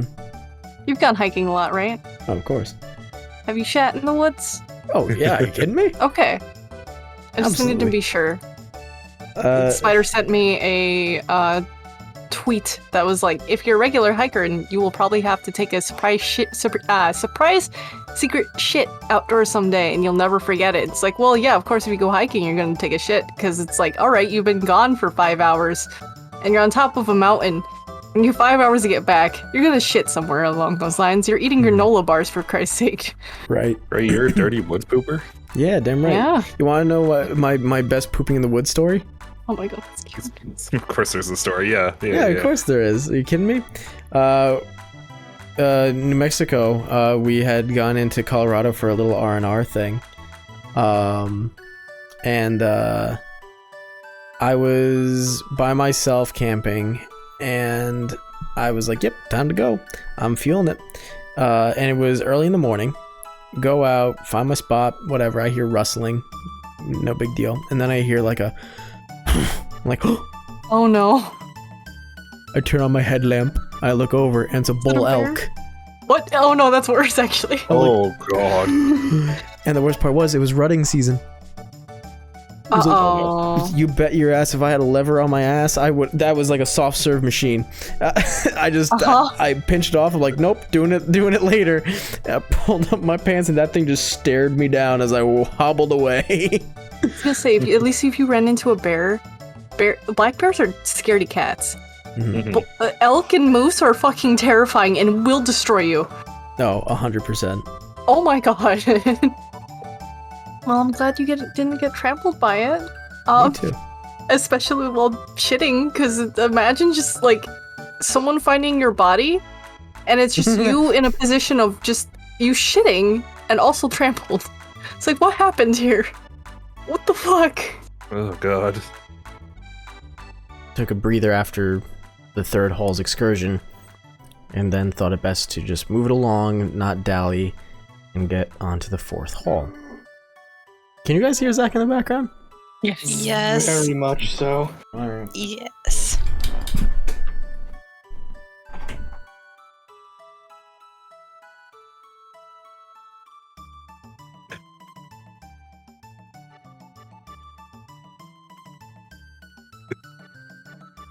Gray died. Can't believe it. Damn. R.I.P.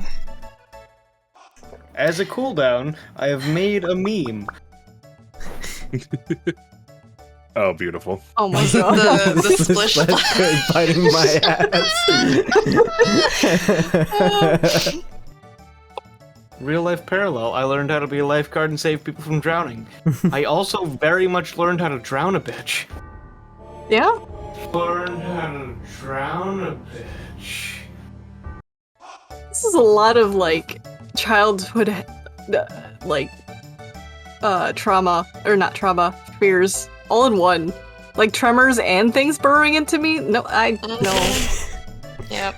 I'm sorry. Gray, why? I'm good at horror. I know! How dare you? I forgot about Theodore. 2 ice cream sundaes versus Robert. Oh man. I love looking back at all these. Gray, I will level with you. Mm-hmm.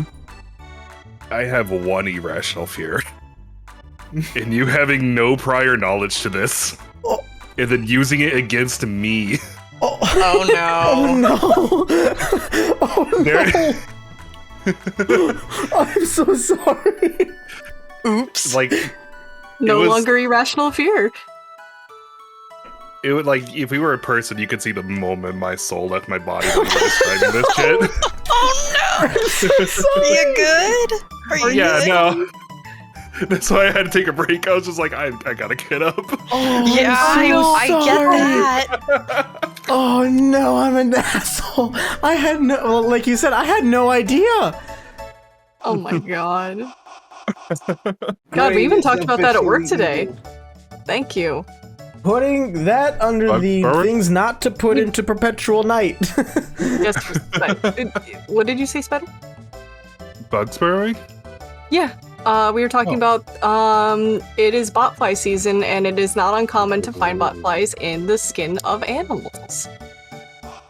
Anyway, thank you, Gray. You're welcome. Very cool. So cool. Horrifying. You unlocked Spider's horrible fear and No idea. traumatized all of us. I mean, Theodore's fine.